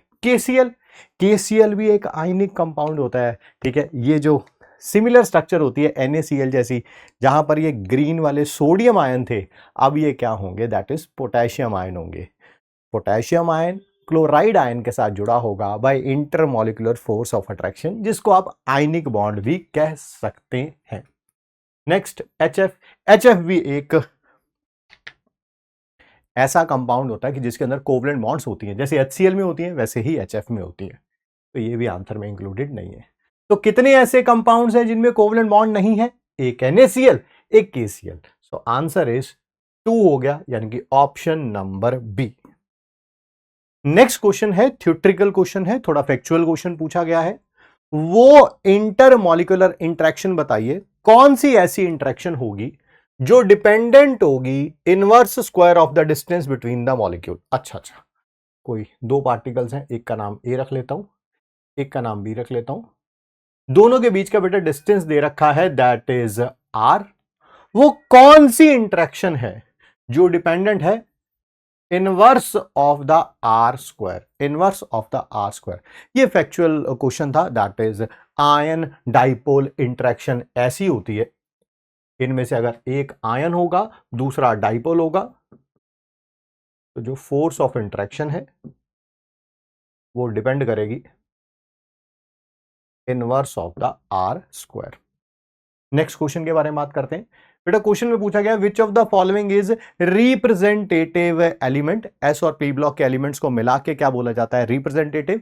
तो या तो एलिमेंट एस ब्लॉक का होगा या पी ब्लॉक का होगा। बात करते हैं सिल्वर। सर ये तो डी ब्लॉक का एलिमेंट है, ट्रांजिशन एलिमेंट भी बोल सकते हैं। ये भी ट्रांजिशन एलिमेंट है, ये भी ट्रांजिशन एलिमेंट है। एल्यूमिनियम है जो कि पी ब्लॉक का पाया जाता है, ठीक है। एंड इसी कारण ये क्या है, एक representative element. Either S block का एलिमेंट होगा या पी ब्लॉक का एलिमेंट होगा। बेटा नेक्स्ट क्वेश्चन काफी अच्छा क्वेश्चन दिया गया है। एज्यूम करिए एक हिपोथेटिकल एटम है एक्स, कोई एटम है एक्स, ठीक है, हैविंग एटॉमिक नंबर पी। आपको पता है किसी का भी एटॉमिक नंबर नीचे लिखा जाता है, मैंने लिख दिया पी। और इसका मास नंबर कितना है? क्यू। मास नंबर ऊपर लिखा जाता है, क्यू लिख दिया। गिवन है X2 पॉजिटिव में 5 इलेक्ट्रॉन है। अच्छा, X2 पॉजिटिव के पास क्या है? 5 इलेक्ट्रॉन्स। इलेक्ट्रॉन्स को ऐसे लिखा है मैंने। And 8 neutrons, no issues. Neutrons को ऐसे लिखा है मैंने, एन का मतलब न्यूट्रॉन है यहां पे। अगर X2 नेगेटिव में, ओके, X2 नेगेटिव में नंबर ऑफ इलेक्ट्रॉन R है, okay, number of proton, proton को P लिख रहा हूं, S है, तो आपको वैल्यू बतानी है 3P + 2S - Q divided by R। कोई बात नहीं, बात करते हैं। क्या X2 पॉजिटिव के पास 5 इलेक्ट्रॉन्स हैं, तो X के पास कितने इलेक्ट्रॉन्स होंगे? सर X से X2 पॉजिटिव बना कैसे है? बना कैसे है सर? 2 इलेक्ट्रॉन लूज करके। अगर ये 5 है, ये 2 है, तो obviously left hand side right hand side number of electron same होंगे। तो इसके पास कितने इलेक्ट्रॉन होंगे? सर 7 होंगे, 7 होंगे। तो ये हो गया X के पास 7 इलेक्ट्रॉन्स है, नो इश्यूज। क्या किसी न्यूट्रल एटम के पास जितने इलेक्ट्रॉन होते हैं उतने ही प्रोटॉन होते हैं? यस। क्या प्रोटॉन एटॉमिक नंबर होता है? यस। तो इलेक्ट्रॉन 7 है अगर इसके पास, तो प्रोटॉन भी 7 होंगे। प्रोटॉन एटॉमिक नंबर होता है, वो कितना है? That is 7, that is 7, no issue sir. अच्छा, इसके पास 8 न्यूट्रॉन्स हैं, तो इसके पास भी न्यूट्रॉन्स कितने होंगे? सर 8 ही होंगे। सर जब भी कैटायन या एनायन बनाया जाता है तो नंबर ऑफ इलेक्ट्रॉन्स लॉस्ट होते हैं या गेन्ड होते हैं, प्रोटॉन पे और न्यूट्रॉन पे कोई फर्क नहीं पड़ेगा। प्रोटॉन इसके पास भी 7 है, इसके पास भी 7 है, इसके पास भी 7 है। न्यूट्रॉन अगर इसके पास 8 है, इसके पास भी 8 होंगे, इसके पास भी 8 होंगे। नंबर ऑफ इलेक्ट्रॉन्स का डिफरेंस पड़ता है। प्रोटॉन और न्यूट्रॉन क्या रहते हैं, सेम रहते हैं जब भी कैटायन या एनायन बनता है। ठीक है, अगर इसके पास न्यूट्रॉन्स 8 हैं तो इसके पास भी कितने होंगे, 8। क्या आपको पता है ये Q कैसे लिखा जाता था? Yes sir, protons plus number of neutrons. Sir number of neutrons कितने, 8, that is equal to Q। क्या P की वैल्यू आ चुकी है? Yes sir, that is 7। 7 + 8 is equal to 15। आपने P भी फाइंड आउट कर लिया, Q भी फाइंड आउट कर लिया, बस अब R और S फाइंड आउट करना है, क्वेश्चन सॉल्व हो जाएगा। आइए, अगर X के पास 7 इलेक्ट्रॉन है तो बताइए X2 नेगेटिव के पास कितने इलेक्ट्रॉन होंगे? सर X ने 2 इलेक्ट्रॉन गेन किए होंगे और बना होगा X2 नेगेटिव। X2 नेगेटिव के नंबर ऑफ इलेक्ट्रॉन्स R हैं, ये 2 हैं, और X के पास कितने इलेक्ट्रॉन थे? 7। या 7 + 2 9 आ गया। यस सर, R की वैल्यू 9 आ गई। अब प्रोटॉन के बारे में बात करेंगे। सर फिर वही, जो प्रोटॉन्स होते हैं वो सबके सेम होते हैं सर। X का X2 पॉजिटिव, X2 नेगेटिव, वो कितने हैं? प्रोटॉन कितने आए थे? 7। सर ये है 7, बस वैल्यू निकाल लीजिए, सॉल्व करेंगे इसे। 3p, p था नंबर ऑफ प्रोटॉन्स जो कितने आ चुके हैं? 7 plus 2 multiplied by s, s की वैल्यू भी कितनी है? 7 माइनस q, q की वैल्यू कितनी है बेटा? That is 15। यह है ना, 7 + 8 is equal to 15 divided by r, r की वैल्यू कितनी है? 9। हम सॉल्व करेंगे इसे। 7 + 14 21, 21 में से 15 गया, 6 आएगा, तो 3 × 6 divided by 9। Sir 18/9, sir comes out to be 2। So that is option number C is the correct answer. आइए बेटा नेक्स्ट क्वेश्चन देखते हैं। क्वेश्चन में आपसे पूछा गया है टोटल नंबर ऑफ एटम्स बताने हैं आपको जो प्रेजेंट होंगे 21 ग्राम ऑफ अमोनिया में। अमोनिया क्या होता है? That is NH3। देखिए, क्या 1 मॉलिक्यूल में नंबर ऑफ एटम्स पता है आपको? यस सर, अगर 1 मॉलिक्यूल होगा उसके अंदर एटम्स कितने होंगे? 1 नाइट्रोजन का, 3 हाइड्रोजन के, यानी कि टोटल 4 एटम्स होंगे, 4। तो अगर 1 मॉलिक्यूल ऑफ अमोनिया में एटम्स 4 हैं, बस नंबर ऑफ मॉलिक्यूल्स निकाल लीजिए, उसको 4 से मल्टीप्लाई कर देना, आपको टोटल नंबर ऑफ एटम्स पता चल जाएंगे। ठीक है सर, नंबर ऑफ मॉलिक्यूल निकालने के लिए पहले मुझे नंबर ऑफ मोल्स निकालने पड़ेंगे अमोनिया के। Yes, that is mass divided by molar mass of ammonia. 1 nitrogen का 14, 3 हाइड्रोजन का 3 × 1 17 ग्राम पर मोल। फिर ये नंबर ऑफ मोल्स आ गए। अब मॉलिक्यूल्स कैसे निकालते? सर 1 मोल के अंदर Na, that is Avogadro number of molecules होते हैं, यानी कि 6.022 × 10⁻23 होते हैं। 1 मोल के अंदर Na होते हैं, तो इतने मोल्स के अंदर कितने होंगे? तो इसको मल्टीप्लाई कर दो एवोगैड्रो नंबर से। लीजिए, हमारे पास मॉलिक्यूल्स आ गए। 1 मॉलिक्यूल में 4 एटम्स हैं, तो इतने मॉलिक्यूल में कितने होंगे? सर इसको 4 से मल्टीप्लाई कर दो, नीचे कर रहा हूं, 4 से मल्टीप्लाई कर दो इसको।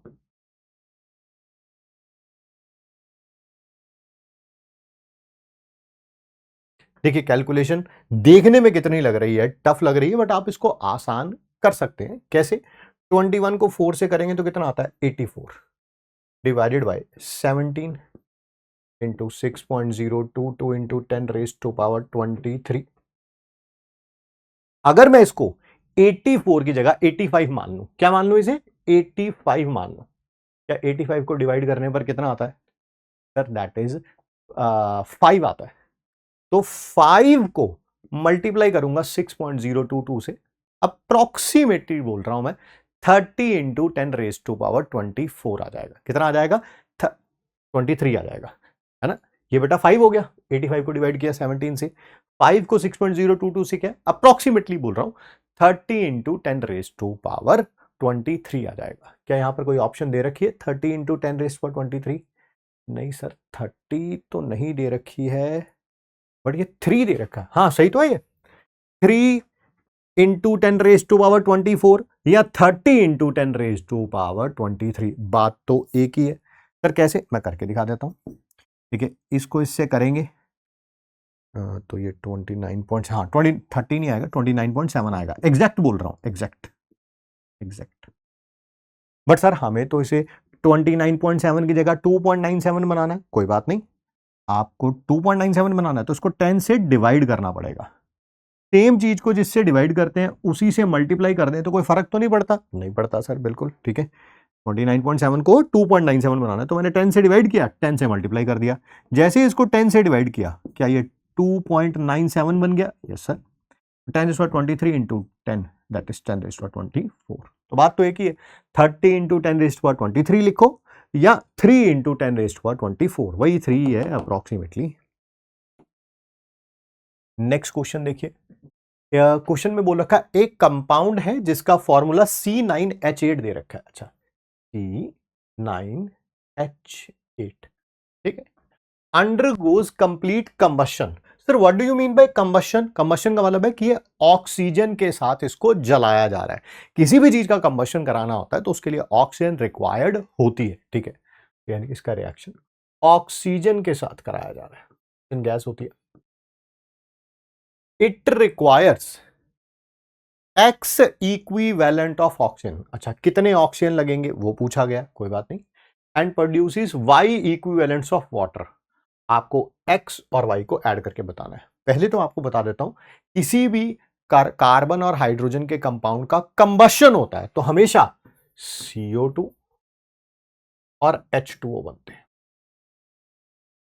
इसने बोला है कि ये एक्स लगेंगे और ये बनेंगे वाई, है ना। एक्स इक्वल टू O2 के लगे और वाई H2O बने। आपसे एक्स प्लस वाई पूछा हुआ है, कोई बात नहीं, बहुत सिंपल है।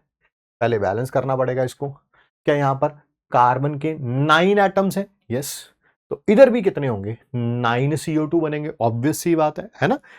अरे यहां पर एक कार्बन होता, एक CO2 बनते, दो कार्बन होते, तीन, दो CO2 बनते, 3 होते, 3 CO2 बनते, 9 कार्बन है तो 9 CO2 बनेंगे। बहुत बढ़िया। यहां पर 8 हाइड्रोजन है तो H2O पता कितने बनेंगे? उसका हाफ बनेंगे, हाफ। सर कैसे? बेटा 2 हाइड्रोजन प्रेजेंट होते हैं एक H2O में, ठीक है। तो अगर ये 8 है तो ये कितने होंगे? 4 होंगे। बहुत सर, बहुत बढ़िया, ठीक है। तो यहाँ पर y की जगह पे क्या आ जाना है? 4 आ जाना है, ठीक है सर, ठीक है, नो इश्यूज। अब सर ऑक्सीजन कितने लगेंगे वो भी पता कर लेते हैं। ये क्या है? कितने ऑक्सीजन के एटम्स हैं? 1 CO2 के अंदर 2 एटम्स होते हैं ऑक्सीजन के, अरे 2। 9 के अंदर कितने होंगे? सर 9 इंटू 2 प्लस ऑक्सीजन इधर कितना है?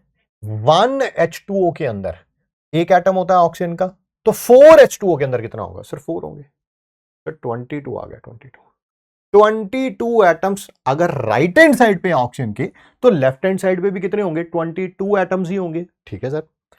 अगर 1 O2 के अंदर 2 एटम्स हैं तो बताओ ये कितने रखूंगा? सर ये 11 रखने पड़ेंगे, 11 रखने पड़ेंगे। अब देखो सब कुछ बैलेंस्ड है।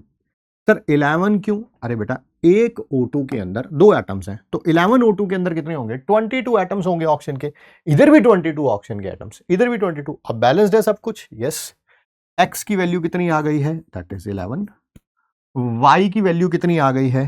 That is 4। तो x plus Y is equal to 11 plus 4 comes out to be 15। ये रहा option number B. Next question है बेटा, match the following with appropriate options. यहां पर आपको कॉलम 1 से कॉलम 2 को मैच करना है। कॉलम 1 में क्या दे रखा है? अलग अलग एलिमेंट्स दे रखे हैं। कॉलम 2 में क्या दे रखा है? उनका इलेक्ट्रॉनिक कंफिग्रेशन दे रखी है। तो आइए मैच करते हैं। सबसे पहले ऑक्सीजन के बारे में बात करेंगे। एटॉमिक नंबर कितना होता है? 8। क्या इसकी इलेक्ट्रॉनिक कंफिग्रेशन ऐसे लिखी जाएगी? 1s2 2s2 2p4। Yes sir, इसको ऐसे भी लिख सकते हैं। ये रहा नियरेस्ट नॉवल गैस की कंफिग्रेशन, हीलियम, फिर 2s2 2p4। तो क्या हमने मैच कर लिया है ऑक्सीजन को ऑप्शन नंबर 3 से? बिल्कुल। आइए सल्फर के बारे में बात करते हैं। सल्फर का एटॉमिक नंबर 16 होता है। पहले तो वही लिख सकते हैं 1s2 2s2 2p6 3s2 3p4, या शॉर्ट फॉर्म में नियॉन तक हो गया 10, फिर 3s2 3p4 है कहां पे? ये रहा ऑप्शन नंबर 1। तो सल्फर 1 के साथ मैच कर रहा है। नेक्स्ट ऑप्शन इज क्रोमियम, 24 होता है atomic number. 1s2, 2s2, 2p6, 3s2, 3p6, यहां तक कि इलेक्ट्रॉनिक कॉन्फ़िगरेशन को आप आर्गन के टर्म्स में लिख सकते हैं। नेक्स्ट होता है 4s1 3d5। होना क्या चाहिए था 4s2 3d4, बट पता है ना एक इलेक्ट्रॉन s से d में जंप कर जाता है ताकि दोनों हाफ फील्ड बन सके, दोनों में स्टेबिलिटी आ सके। तो ये कहां पर है, ऑप्शन नंबर 4। तो क्वेश्चन तो सॉल्व हो गया कि यही होगा option number 2, but still anybody wants to check it out, we can. Chromium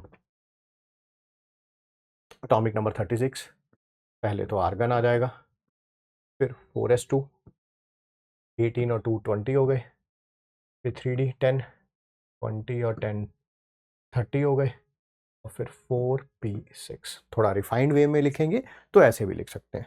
so that is option number 2। तो आप देख लीजिए ओ का ए का 3 है, बी का 1 है, सी का 4 है, डी का 2। Yes sir, option number C is the correct answer. Next question एक कॉम्प्रिहेंशन बेस्ड क्वेश्चन है, पहले पूरा क्वेश्चन पढ़ना पड़ेगा फिर उसके बाद हम उसको सॉल्व करेंगे। हाइड्रोजन जो कि सिंपलेस्ट और मोस्ट अबंडेंट एलिमेंट पाया जाता है यूनिवर्स में, हाइड्रोजन सबसे छोटा भी होता है और सबसे ज्यादा यूनिवर्स में यही पाया जाता है। यस, इसकी एक यूनिक और फैसिनेटिंग स्पेक्ट्रम आता है। हाइड्रोजन स्पेक्ट्रम के बारे में बात कर रहे हैं, ठीक है, जिससे हमें क्वांटम मैकेनिक्स और एटॉमिक स्ट्रक्चर को समझने में हमें बहुत आसानी मिलती है। यस सर, स्पेक्ट्रम के अंदर हाइड्रोजन के अलग अलग, डिस्क्रीट का मतलब अलग अलग लाइंस होती हैं। ये एक कॉन्टिन्यूस स्पेक्ट्रम नहीं होता। जब हाइड्रोजन स्पेक्ट्रम बनाया जाता है फोटोग्राफिक प्लेट में, ऐसा ही होता है ना, नीचे सीरीज ऑफ लाइन, जिसको लाइमन बोला था, फिर डार्क स्पेस, फिर सीरीज ऑफ लाइन, पाल्मर बोला था, dark space, Paschen, bracket, fund, ऐसे चलता रहेगा। और ये कॉन्टिन्यूस स्पेक्ट्रम नहीं है, हाँ बीच में डार्क स्पेस आती है, ठीक है, जिससे ये पता चलता है कि हाइड्रोजन के इलेक्ट्रॉन एक स्पेसिफिक एनर्जी लेवल में पाए जाते हैं। हाँ, लाइमन सीरीज का मतलब है इलेक्ट्रॉन फर्स्ट शेल में पाया जा रहा है, बाल्मर का मतलब है इलेक्ट्रॉन सेकंड शेल में आया है, पास्चन का मतलब थर्ड में, एंड सो ऑन, ठीक है। जब हाइड्रोजन एटम एब्जॉर्ब करता है एनर्जी, इसके इलेक्ट्रॉन एक्साइट हो जाते हैं। यस, ये हाइड्रोजन का एटम बना लिया रही है उसका इलेक्ट्रॉन। जब आप इसे एनर्जी देंगे, ये इलेक्ट्रॉन एनर्जी एब्जॉर्ब करके किसी हायर शेल में चले जाते हैं, जिसको बोलते हैं हम लोग एक्साइटेड स्टेट, और फिर इसी एनर्जी को लूज करके ये नीचे आते हैं। जब हाइड्रोजन एटम एब्जॉर्ब करता है एनर्जी को, तो इसके इलेक्ट्रॉन एक्साइट होते हैं लोअर एनर्जी लेवल से हायर में, हाँ लो से हाई में चले जाते हैं। जब इलेक्ट्रॉन लोअर एनर्जी स्टेट में रिटर्न करता है, जब ऊपर से नीचे आता है, तो ये एनर्जी एमिट करता है लाइट की फॉर्म में। यस, ये लाइट जो है अलग अलग वेवलेंथ पे, ये वही लाइट है जो प्रिज्म में से हम पास कर रहे हैं, ये जो नीचे आने पे एमिट कर रहा है। ये लाइट अलग अलग वेवलेंथ की होती है, जिससे सीरीज ऑफ लाइंस आती हैं, उसको हम हाइड्रोजन स्पेक्ट्रम बोलते हैं, ठीक है। हाइड्रोजन स्पेक्ट्रम को अलग अलग रीजन में स्टडी किया जा सकता है। विजिबल, अल्ट्रावायलेट, इंफ्रारेड, बिल्कुल सही है। विजिबल रीजन को बाल्मर सीरीज बोलते हैं। इसके अंदर ये लाइमन सीरीज है, ये बाल्मर सीरीज है दूसरे वाली। इसके अंदर लाइंस होती हैं जिनको हम खुली आंखों से देख सकते हैं। विजिबल रीजन में है ना, तो कोई भी लाइट अगर विजिबल रीजन में होती है तो हमें नजर आती है खुली आंखों से। This series is critical for understanding the atomic energy levels, ठीक है, ये सीरीज बहुत इंपॉर्टेंट है एनर्जी लेवल्स को अंडरस्टैंड करने के लिए, और ये सबसे पहले जॉन बाल्मर ने दी थी, और उसके लिए एक फॉर्मूला भी निकाला था जिसको हम लोग बोलते हैं रिडबर्ग फॉर्मूला, ठीक है, जिससे हम वेवलेंथ निकाल सकते हैं। ये जो लाइंस आ रही हैं इनकी वेवलेंथ निकाल सकते हैं। That is 1 by lambda is equal to RH 1 upon n1 square minus 1 upon n2 square, और यहां पर z स्क्वायर भी आएगा। ऑल्दो z अगर हाइड्रोजन है तो वो 1 होगा, ठीक है, जहां पर लैम्डा वेवलेंथ है, ठीक है, जो भी लाइट एमिट या एब्जॉर्ब हुई है, अगर एब्जॉर्ब हुई है तो इलेक्ट्रॉन नीचे से ऊपर जा रहा होगा, एमिट हुई है तो ऊपर से नीचे आ रहा होगा। ये मीटर्स में मेजर करी जाती है, ठीक है। RH जो है वो रिडबर्ग कांस्टेंट है, उसकी वैल्यू दे रखी है। N1 और N2 वो इंटीजर्स हैं। N1 वो है कि इलेक्ट्रॉन जिस शेल में वापस आ रहा है, मान लो इलेक्ट्रॉन थर्ड से फर्स्ट शेल में आ रहा है, तो N1 वो है इलेक्ट्रॉन जहां पर वापस आ रहा है, और N2 वो है जहां से इलेक्ट्रॉन आ रहा है, ठीक है, ओके। एंड N2 हमेशा ग्रेटर देन होगा N1 से। हाँ, जब ऊपर से नीचे आ रहा है तो N2 बड़ा होगा। क्वेश्चन है उसी के ऊपर बेस्ड। अगर स्पेक्ट्रम है हीलियम पॉजिटिव का, अच्छा, हीलियम पॉजिटिव का स्पेक्ट्रम है, shortest wavelength of Paschen series में बता देता हूं, लैम्डा मिनिमम चाहिए, मिनिमम, ठीक है, किसके लिए? पास्चन सीरीज के लिए। अच्छा, इसका लैम्डा मिनिमम की वैल्यू लैम्डा एक्स है, ओके। और दूसरा कोई और है, second line of Lyman series. अच्छा, सेकंड लाइन लाइमन सीरीज की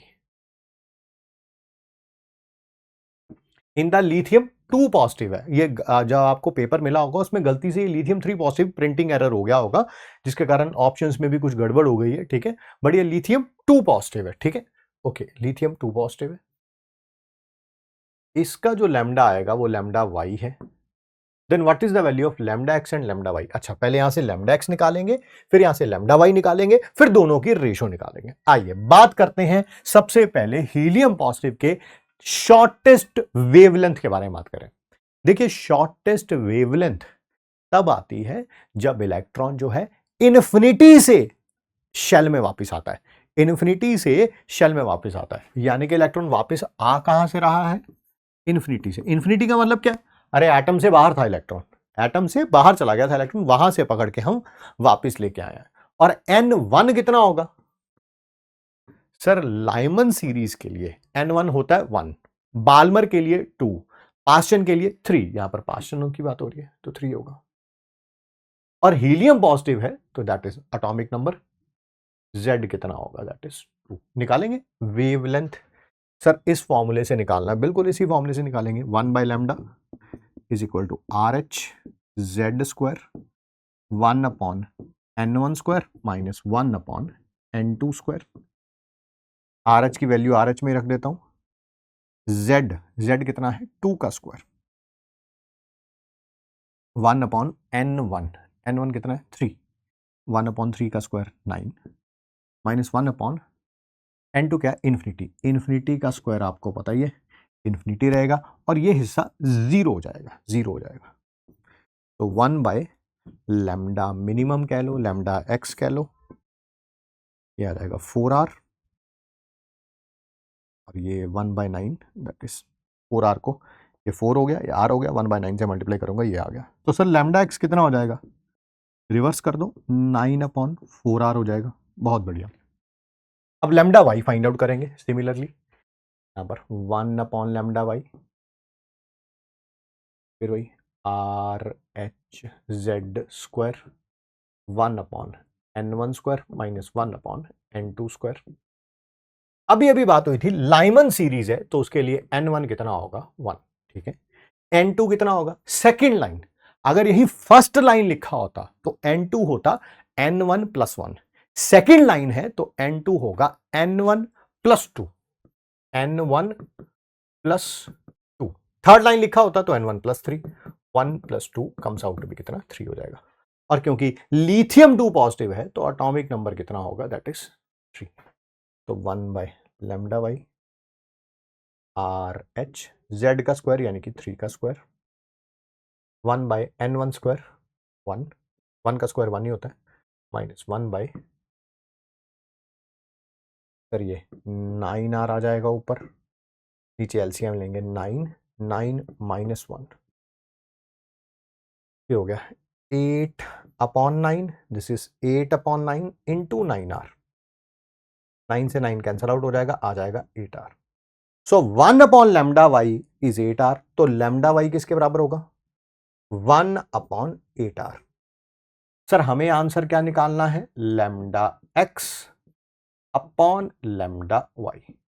लैम्डा एक्स की वैल्यू 9 अपॉन 4R है, लैम्डा वाई की वैल्यू 1 डिवाइडेड बाय 8R है।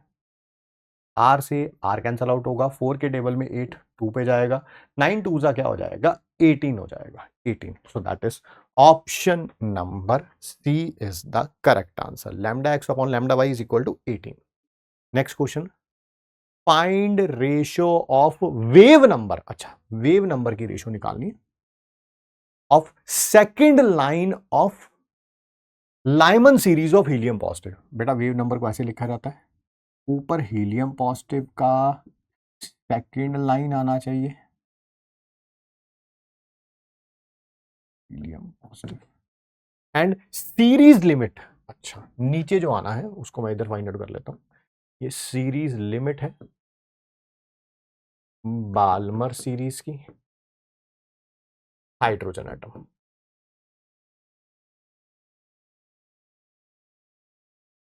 सर फॉर्मूला वेवलेंथ का दिया हुआ है, वेव नंबर 1/λ ही होता है, वेव नंबर 1/λ ही होता है, यानी कि जो फॉर्मूला दिया हुआ है वो वेव नंबर का ही दिया हुआ है. ठीक है, सबसे पहले इसके बारे में बात करते हैं, ratio second line of Lyman series. कोई बात नहीं, सबसे पहले लाइमन है तो N1 कितना होगा 1, सेकंड लाइन है तो N2 कितना होगा 3, वही N1 + 2. हीलियम पॉजिटिव है तो Z कितना होगा, तो निकालिए वेव नंबर इसका हीलियम पॉजिटिव वाले का RH(Z²) 1/N1² - 1/N2². RH को RH ही रख रहा हूं अभी, तो Z कितना है इसका 2 का स्क्वायर 4 हो जाएगा, 1/N1², 1 का स्क्वायर 1, 3 का स्क्वायर 9. फिर इसको अभी अभी लास्ट क्वेश्चन में भी आपने सॉल्व किया है, ये आया था RH 4, ये आया था सर 8/9 आया था. ठीक है सर, ये हो गया 32RH/9, बिल्कुल सही है. अब यहां पर सीरीज लिमिट का मतलब क्या है, सीरीज लिमिट का मतलब वही है कि इलेक्ट्रॉन इन्फिनिटी में है. कहां पे है, इन्फिनिटी में, मतलब कि एटम से क्या चला गया है, बाहर चला गया. तो N2 इन्फिनिटी है और बाल्मर सीरीज है तो N1 कितना होगा 2, हाइड्रोजन एटम है तो Z कितना होगा 1. निकालिए फिर भाई वेव नंबर अब की बार हाइड्रोजन एटम के लिए RH(Z²), Z कितना है हाइड्रोजन का 1, 1/N1² - 1/इन्फिनिटी का स्क्वायर. सर ये हिस्सा तो 0 हो जाना है, बिल्कुल सही कह रहे हैं, ऊपर RH और ये 2 का स्क्वायर कितना होता है 4, ये आ रहा है. अब सर दोनों का आप रेशो निकाल दीजिए, इधर हीलियम पॉजिटिव वाले का इधर हाइड्रोजन वाले का, दोनों का रेशो निकाल दीजिए. ये वैल्यू आई थी 32RH/9, ये रहा, और ये है RH डिवाइडेड बाय 4 जो कि ऊपर चला जाएगा. सर RH से RH कैंसिल आउट हो जाएगा, यस. 32 को 4 से मल्टीप्लाई करते हैं 128 और डिवाइडेड बाय 9, 128 डिवाइडेड बाय 9, या that is option number B. Next question, match the column 1 with column 2. Column 1 को कॉलम 2 के साथ मैच करना है. अलग अलग ऑक्साइड्स दे रखी हैं, बताना है कि वो बेसिक है, न्यूट्रल है, एम्फोटेरिक है. सबसे पहले बात करेंगे Al2O3 के बारे में. एल्यूमिनियम ऑक्साइड एक एम्फोटेरिक ऑक्साइड होती है. सर कैसे पता चलता है, एल्यूमिनियम ऑक्साइड को आप एसिड के साथ डालोगे तो खुद बेस की तरह रिएक्ट करेगी, बेस के साथ डालोगे तो एसिड की तरह रिएक्ट करेगी. So it is an amphoteric oxide. Option number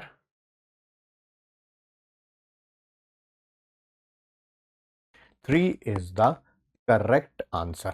और बात करते हैं magnesium oxide. Sir magnesium oxide second group की ऑक्साइड है. सर ये एक बेसिक ऑक्साइड होती है. सर कैसे पता चलता है, मैग्नीशियम ऑक्साइड को वाटर के अंदर डालो, मैग्नीशियम हाइड्रोक्साइड बनता है, साफ पता चल रहा है, बेस है जो कि, तो ये एक बेसिक ऑक्साइड है.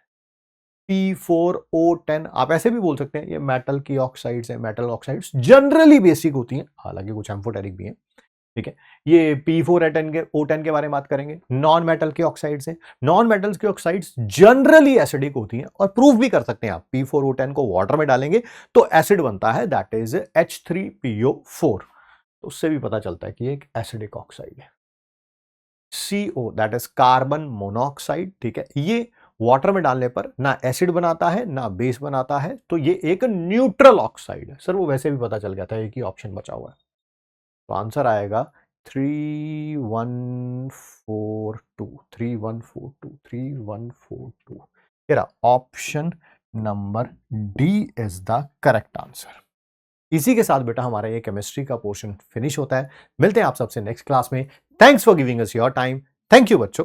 हेलो बच्चों, कैसे हो आप सब लोग। तो उम्मीद है सभी लोग बेटा बढ़िया हैं। और आज मैं आप लोगों के सामने एक लेकर आया हूं सैंपल पेपर डिस्कशन, जो PW एनसैट जो एग्जाम हो रहा है बेटा, स्कॉलरशिप एग्जाम, उसका सैंपल पेपर डिस्कशन है ये। तो जिन भी बच्चों ने एनसैट के लिए एनरोल किया है तो आप लोगों को एक सैंपल पेपर मिला होगा बेटा, वो आई होप आप लोगों ने अटेम्प्ट कर लिया है और आज हम उस सैंपल पेपर को डिस्कस करेंगे। तो जिन लोगों ने अटेम्प्ट नहीं किया या जिन लोगों को पता ही नहीं कि सैंपल पेपर की बात हो रही है, तो बेटा आप लोग ऑनलाइन जाके PW एनसैट के लिए रजिस्टर कर सकते हैं और जैसे ही आप रजिस्टर करेंगे वहां पे आपको ये सैंपल पेपर मिल जाएगा स्कॉलरशिप टेस्ट का। तो जो स्कॉलरशिप टेस्ट होने वाला है 1 अक्टूबर ऑनवर्ड्स, उसके पेपर लगभग मिलता जुलता होगा सैंपल पेपर देने का ये उद्देश्य है, ताकि आप लोग बेटा एक बार उसको ट्राई कर लें अच्छी तरह से और आपको एक तरह से प्रैक्टिस हो जाए होम टेस्ट के जरिए, और फिर आप उसके सॉल्यूशंस देख लें यहाँ पर। तो जिन्होंने अटेम्प्ट कर लिया है वो सॉल्यूशंस देखें, जिन्होंने नहीं किया है या तो पहले अटेम्प्ट कर लीजिए और उसके बाद आप ये सॉल्यूशंस देखिएगा, ताकि आपको एक आइडिया लगेगा कि आप कहाँ स्टैंड कर रहे हैं।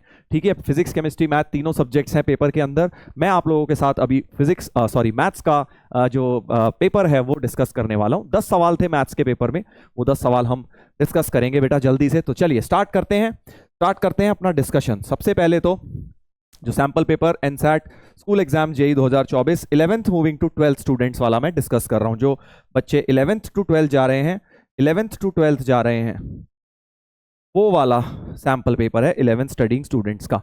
चलिए, तो इसमें 2 सेक्शंस थे। सेक्शन ए का पहला ऑब्जेक्टिव क्वेश्चन, सेक्शन ए में ऑब्जेक्टिव सवाल थे सिंगल करेक्ट।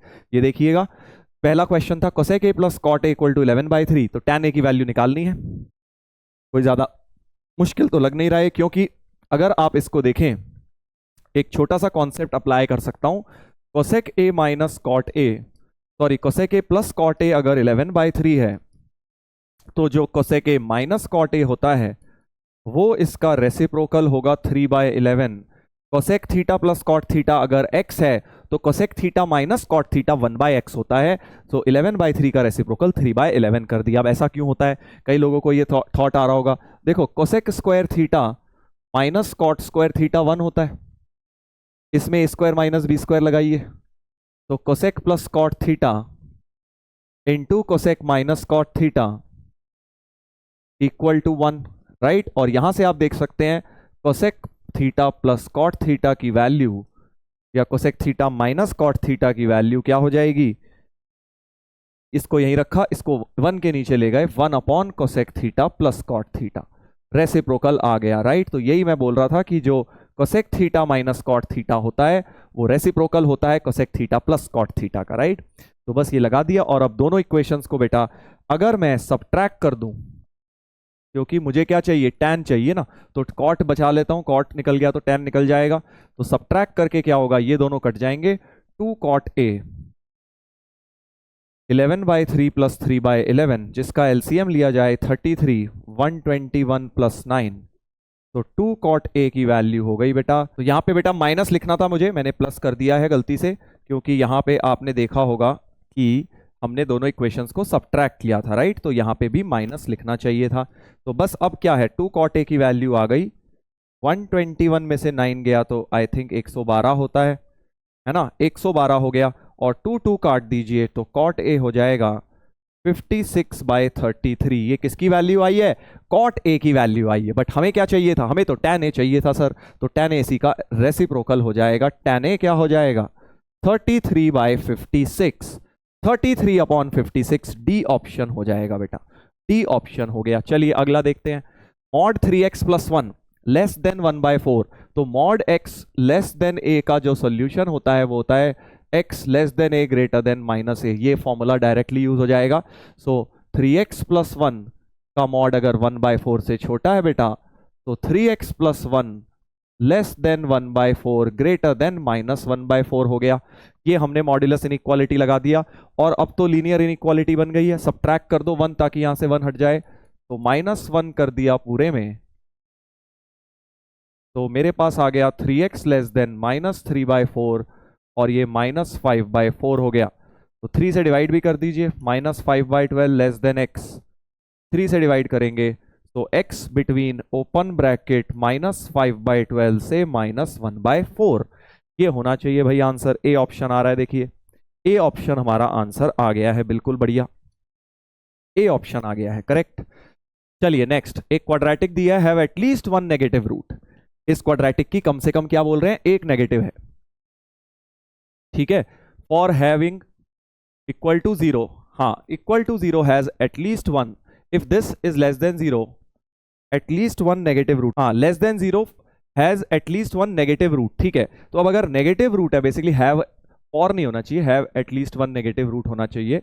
तो बेसिकली क्या कहा जा रहा है कि अगर इस ग्राफ इसकी लेस देन 0 का नेगेटिव रूट है, तो ये सब नेगेटिव रूट है, नेगेटिव के लिए नेगेटिव हो गया है ना, नेगेटिव के लिए नेगेटिव हो गया। और क्या हो सकता है, और ये भी ग्राफ हो सकता है सर, क्योंकि इन सब में भी लेस देन 0 नेगेटिव के लिए हो रहा है, यहाँ पे क्योंकि देखिए लेस देन 0 हो रहा है, राइट। तो नेगेटिव रूट का मतलब हो गया 0 से बेसिकली या तो एक रूट छोटी एक बड़ी, इन सब में नेगेटिव हो रहा है ग्राफ देखिए, और इन सब में तो पूरे में ही ग्राफ नेगेटिव हो रहा है। तो दो ग्राफ्स पॉसिबल हो गए, इसके दो ग्राफ्स बेटा पॉसिबल हो गए, करेक्ट, दो ग्राफ्स पॉसिबल हो गए। अब ध्यान दीजिएगा, अब क्या कह रहा हूं मैं आगे, क्योंकि बेटा अब देखो अगर इस इक्वेशन को देखूं, मैंने इसका ग्राफ बनाया है fx equal to X square minus X plus a minus 3 का ग्राफ बनाया है, और अगर आप देखेंगे इसका सम ऑफ रूट्स तो 1 आ रहा है, इस क्वाड्रेटिक का सम ऑफ रूट्स तो 1 है ना, बट यहां तो दोनों रूट्स आपने नेगेटिव ले ली, तो ये वाला तो ग्राफ रिजेक्ट ही होना चाहिए, because by looking at the quadratic मैं देख सकता हूं इसकी दोनों रूट नेगेटिव हो ही नहीं सकती, यानी एक ही ग्राफ पॉसिबल है। और इस ग्राफ की कंडीशन आप लोग जानते होंगे, अब जिन्होंने क्वाड्रेटिक पढ़ रखा है वही जान पाएंगे, f0 लेस देन 0, 11th वाला क्वाड्रेटिक जेई लेवल का जिन्होंने करा हुआ है, f0 लेस देन 0, तो f0 लेस देन 0 रखना है, that means a minus 3 less than 0, a less than 3 हो गया आंसर। यही सफिशिएंट कंडीशन होती है, इस वाले केस की सफिशिएंट कंडीशन ये होती है, तो a लेस देन 3 यानी सी ऑप्शन हो गया, माइनस इंफिनिटी से 3, सी ऑप्शन हो गया बेटा, राइट। तो लेस देन 0 का एटलीस्ट वन नेगेटिव रूट था, तो इन सारे x नेगेटिव x के लिए ये लेस देन 0 हो रहा है, देखो y नेगेटिव हो रहा है, हमें y लेस देन 0 चाहिए था। चलिए अगला देखते हैं, P and Q are roots of this equation, तो P एंड Q रूट्स हैं, तो सम और प्रोडक्ट का क्वेश्चन होगा। सो P प्लस Q, सबसे पहले sum of roots plus minus b by करके लिख दूं तो 4/27, और प्रोडक्ट ऑफ द रूट्स 64/27 हो गया। और इधर देखिए इसकी वैल्यू निकालनी है, क्या है, p की पावर 2/3 अपॉन q की पावर 1/3 अलग अलग कर लिया, और इधर है q की पावर 2/3 अपॉन p की 1/3। जब एलसीएम लूंगा p q की पावर 1/3, राइट, और p की पावर 1/3 इसके साथ मल्टीप्लाई होगा, p की पावर 2/3 इंटू 1/3, पावर ऐड हो जाएंगी, समझ रहे हो ना, डायरेक्ट भी लिख सकते हो, बट चलो ऐसे लिख देते हैं जिनको समझ नहीं आया, q की पावर 2/3 इंटू q की 1/3। अब इन दोनों पावर को जोड़ दो तो p की पावर 1 बन जाएगी, इधर भी q की पावर 1 बन जाएगी बेटा। तो ये तो p प्लस क्यू हो गया, p प्लस क्यू की वैल्यू है 4/27, और इसकी है 64/27 का क्यूब रूट लेना है ना, तो ये हो गया 4/27, और ये हो गया 4/3,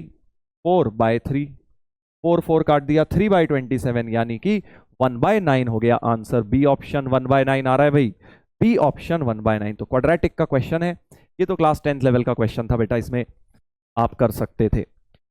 चलिए नेक्स्ट देखते हैं, कॉम्प्लेक्स नंबर का एक क्वेश्चन, एक कॉम्प्लेक्स नंबर इसके बराबर है, यहाँ क्यूब रूट आ रहा है, तो हम इसको क्यूबिंग बोथ साइड्स कर देते हैं, इधर आ जाएगा p प्लस आयोटा क्यू का होल क्यूब, और इसमें a प्लस आयोटा भी as it is, p plus Q का whole cube, a plus b whole cube इसमें लगा देता हूं, x plus Y whole cube, तो p cube plus iota Q का whole cube plus 3p iota Q into p plus iota Q, correct.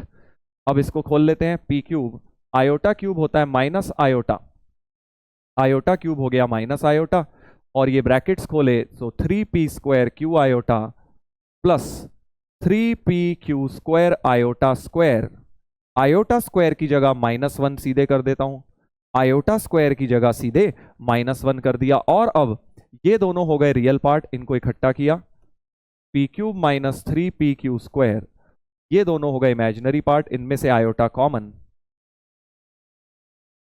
और further इसमें से p कॉमन ले लेता हूं, p square minus 3q square iota times इसमें से भी q कॉमन आ रहा है 3p square minus q square, और ये चीज बराबर थी a प्लस आयोटा b के।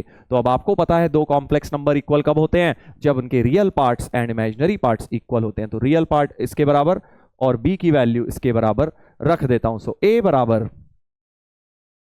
p into P square minus 3q square, और ऐसे ही b बराबर हो जाएगा q into 3p square minus q square.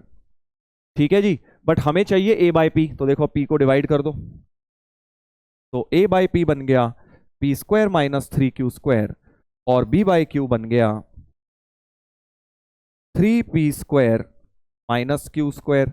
दोनों को बीच में प्लस लगाना है, तो इन दोनों इक्वेशंस को बेटा ऐड कर देता हूं, देखो ऐड कर देता हूं। तो a by P plus b by Q की वैल्यू कुछ बन जाएगी 1 प्लस 2 करके a by P plus b by Q हमारे पास बन जाएगा p स्क्वायर, देखो 4 बार हो जाएगा, p square plus 3p square और माइनस 4q स्क्वायर हो जाएगा। सो 4 times p square minus q square बन गया है, यानी k की वैल्यू 4 हो गई। RHS से कंपेयर करें तो k की वैल्यू 4 नजर आ रही है, डी ऑप्शन हो जाएगा, डी ऑप्शन बेटा हो जाएगा, राइट। अच्छा क्वेश्चन था, अच्छा प्रॉब्लम था भाई। चलिए कॉम्प्लेक्स नंबर पे था, ये एक सेट थ्योरी पे दिख रहा है 50 teachers of a school either teach physics और केमिस्ट्री, मतलब P यूनियन केमिस्ट्री, और आ गया ना बीच में, तो यूनियन है, यूनियन का कार्डिनल नंबर दिया है 50।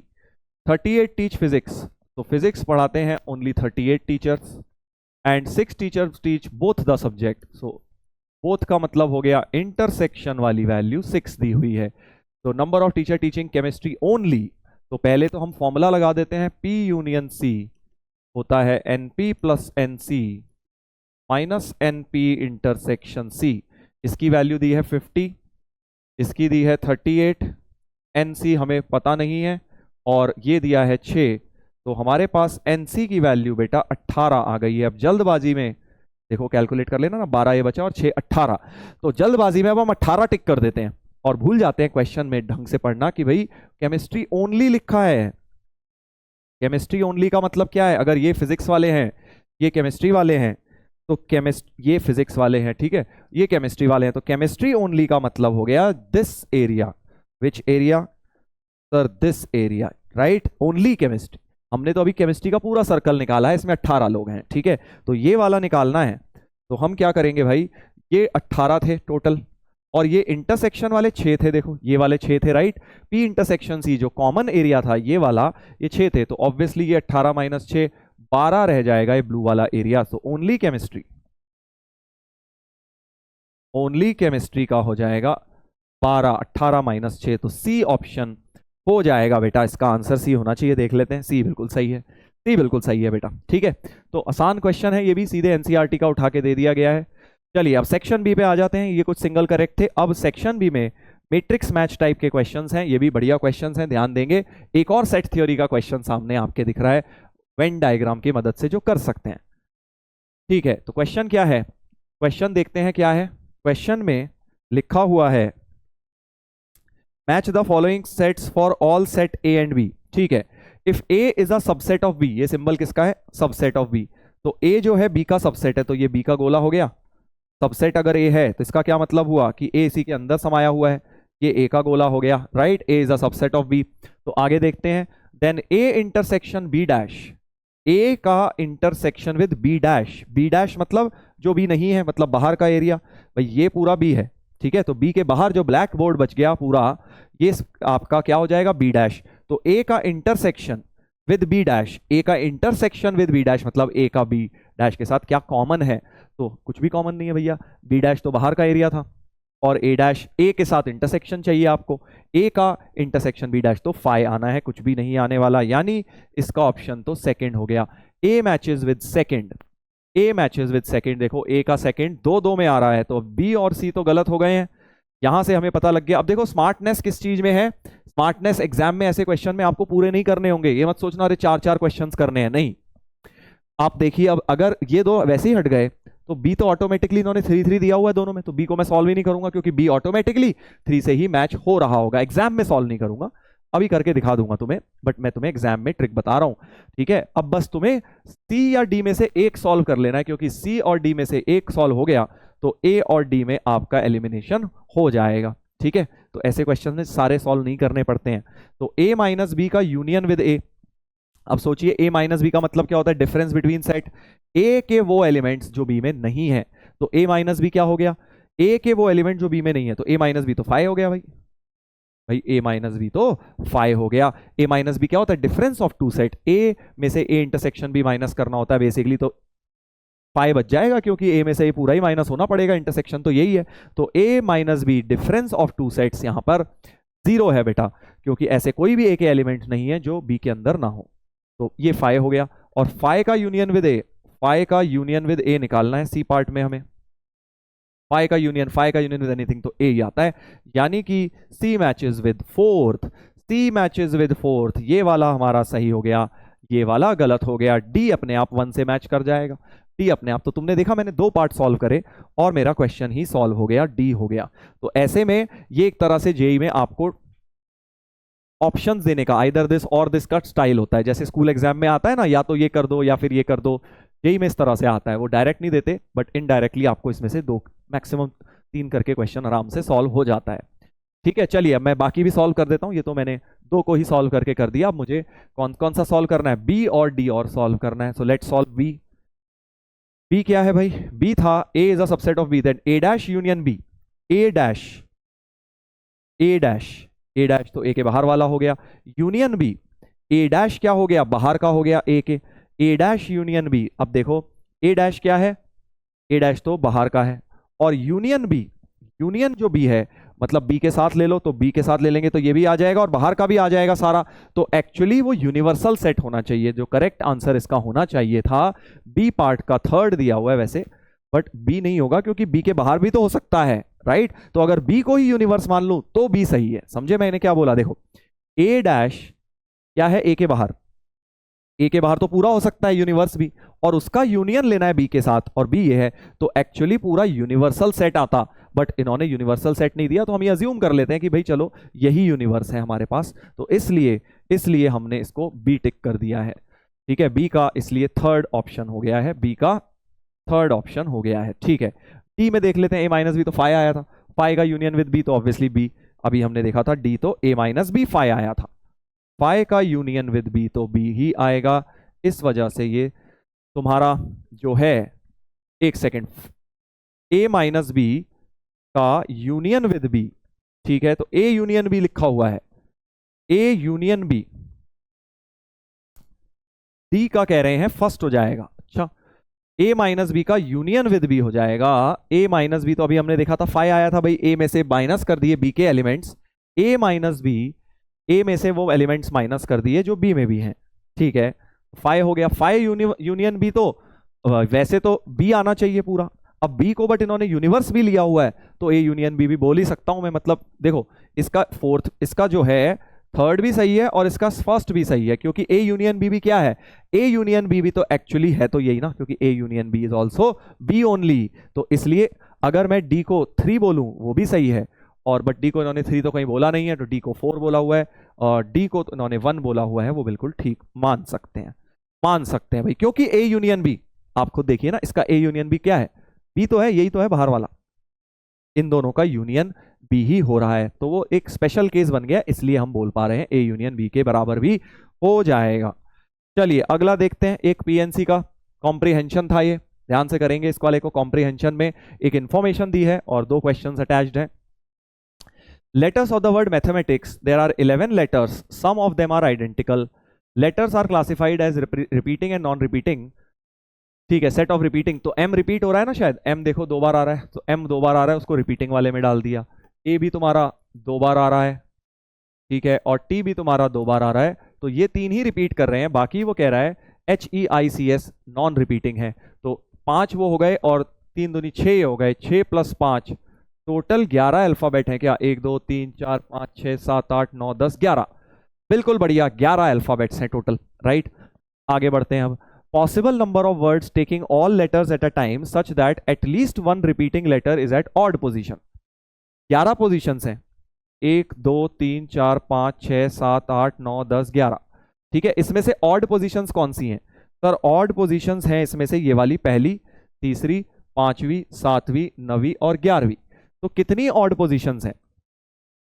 6 हैं सर ऑड पोजीशंस। तो 6 ऑड पोजीशन है, first, third, fifth, seventh, ninth, 11th। ठीक है, तो 6 ऑड पोजीशन है और 5 इवन पोजीशन है।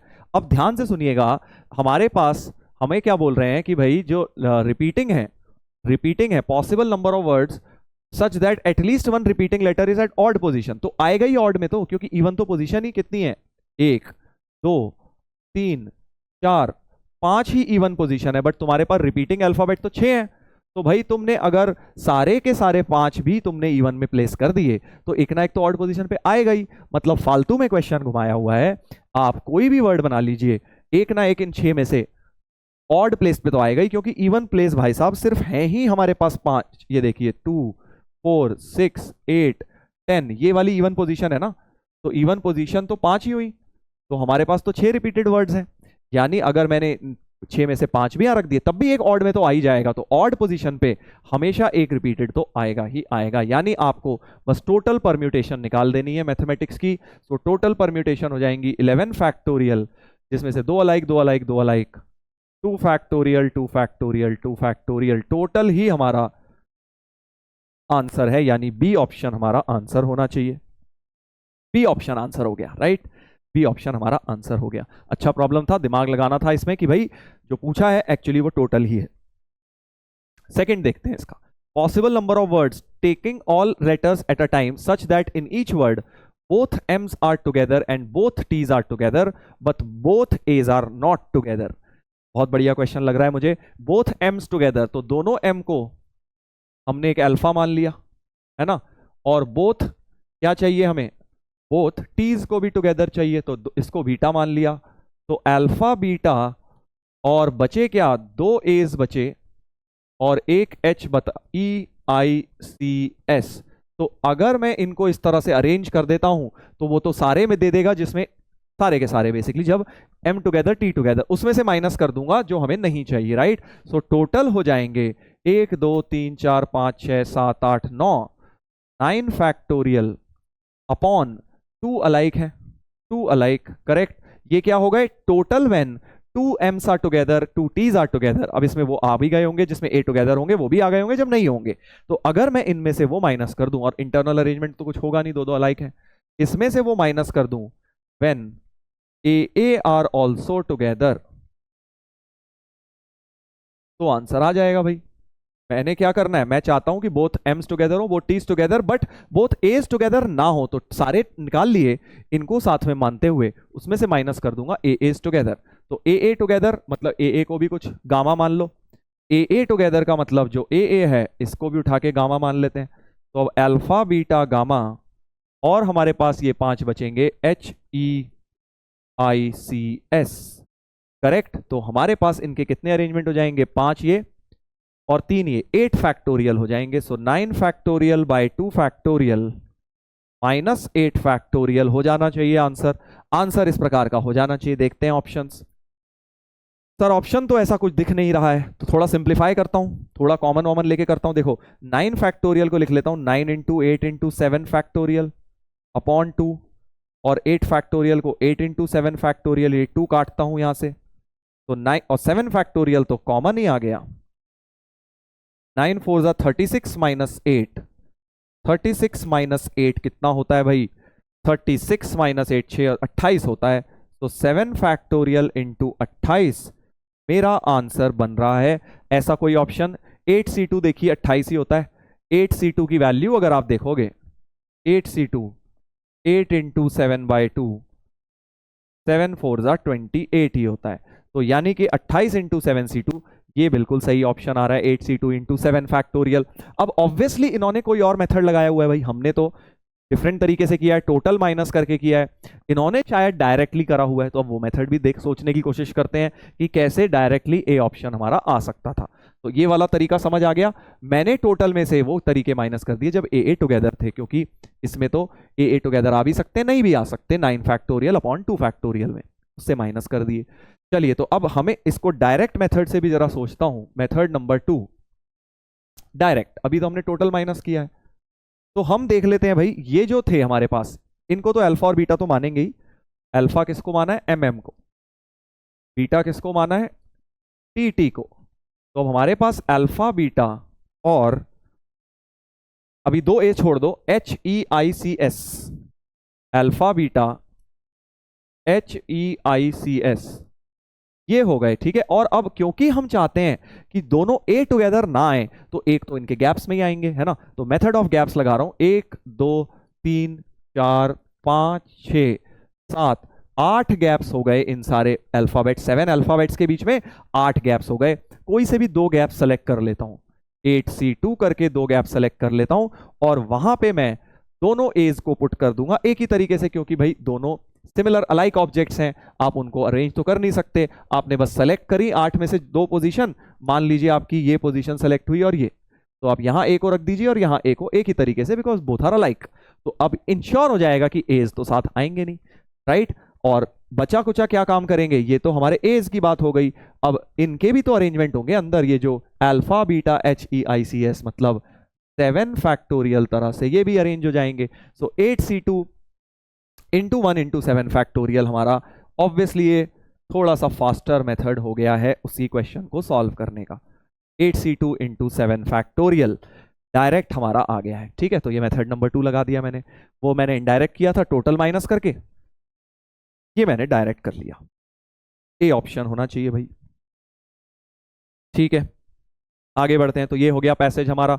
एक और मैट्रिक्स मैच है हमारा, एक और मैट्रिक्स मैच है, देखते हैं। देखो डरावने होते हैं ये सब क्वेश्चन, तुम एग्जाम में देख के नहीं डरना मत, क्योंकि इन क्वेश्चन में अभी मैंने बताया सारे ऑप्शन सॉल्व करने ही नहीं होते हैं, हम 1-2 करेंगे आंसर आ जाएगा। देखते हैं, चलिए। Number of real solutions of mod x plus 1 equal to e की पावर x, तो साफ समझ आ रहा है ग्राफिकल अप्रोच लगेगी बेटा।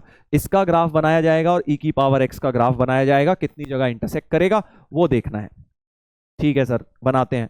तो मॉड x प्लस 1 का ग्राफ कैसा होता है? देखो मॉड x का तो सब लोग जानते हो, मॉड x का तो हम सब जानते हैं कि इस तरह का वी शेप्ड होता है। मॉड x का ग्राफ ऐसे वी शेप्ड होता है, करेक्ट।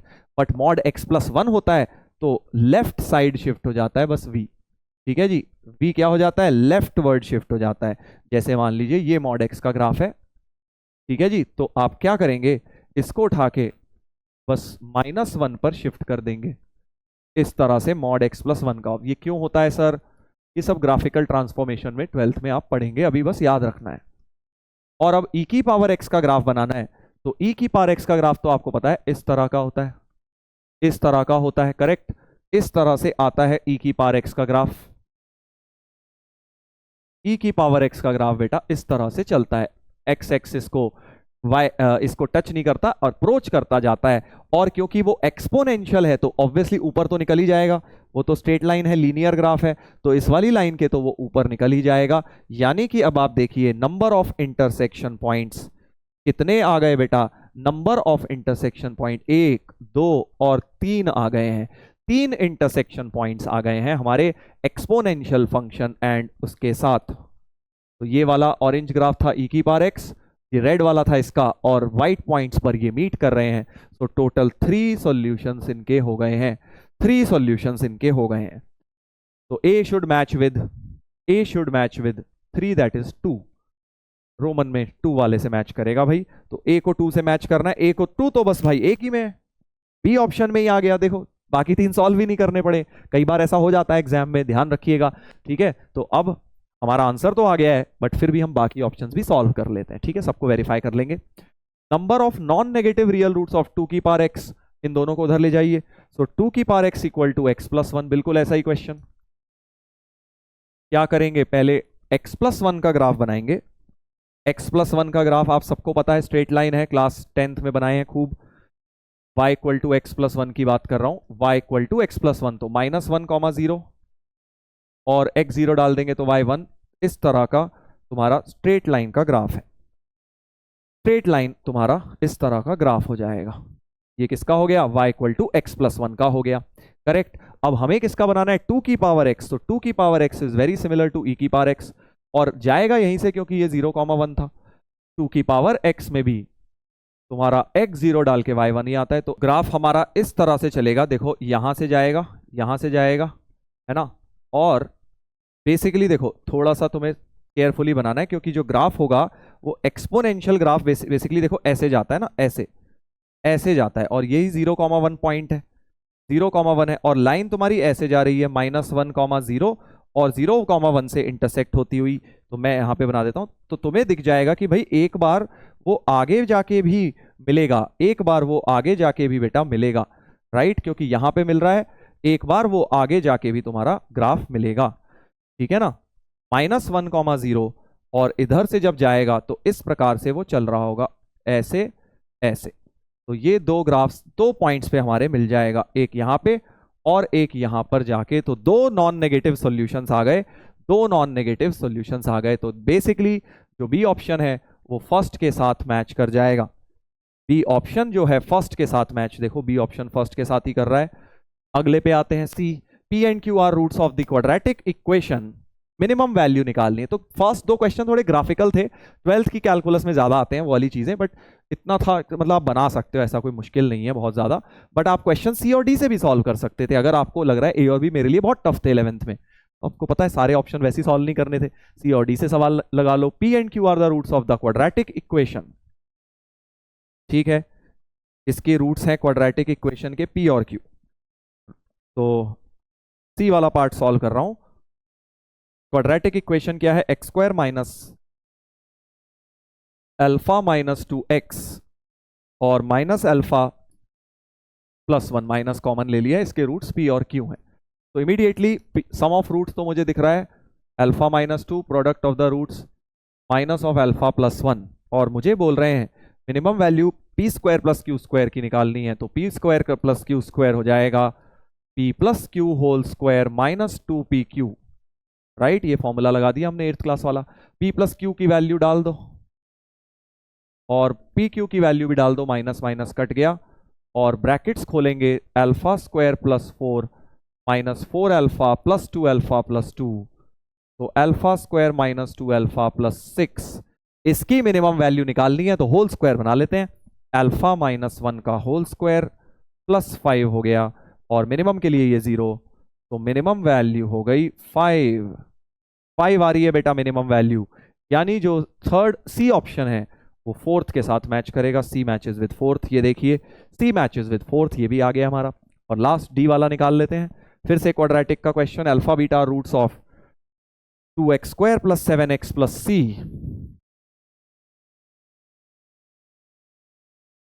ठीक है जी। इसके रूट्स हैं अल्फा बीटा, इसके रूट्स हैं, तो इमीडिएटली सम ऑफ रूट्स हो गया -7/2, प्रोडक्ट ऑफ द रूट्स हो गया c/2, राइट, ठीक है।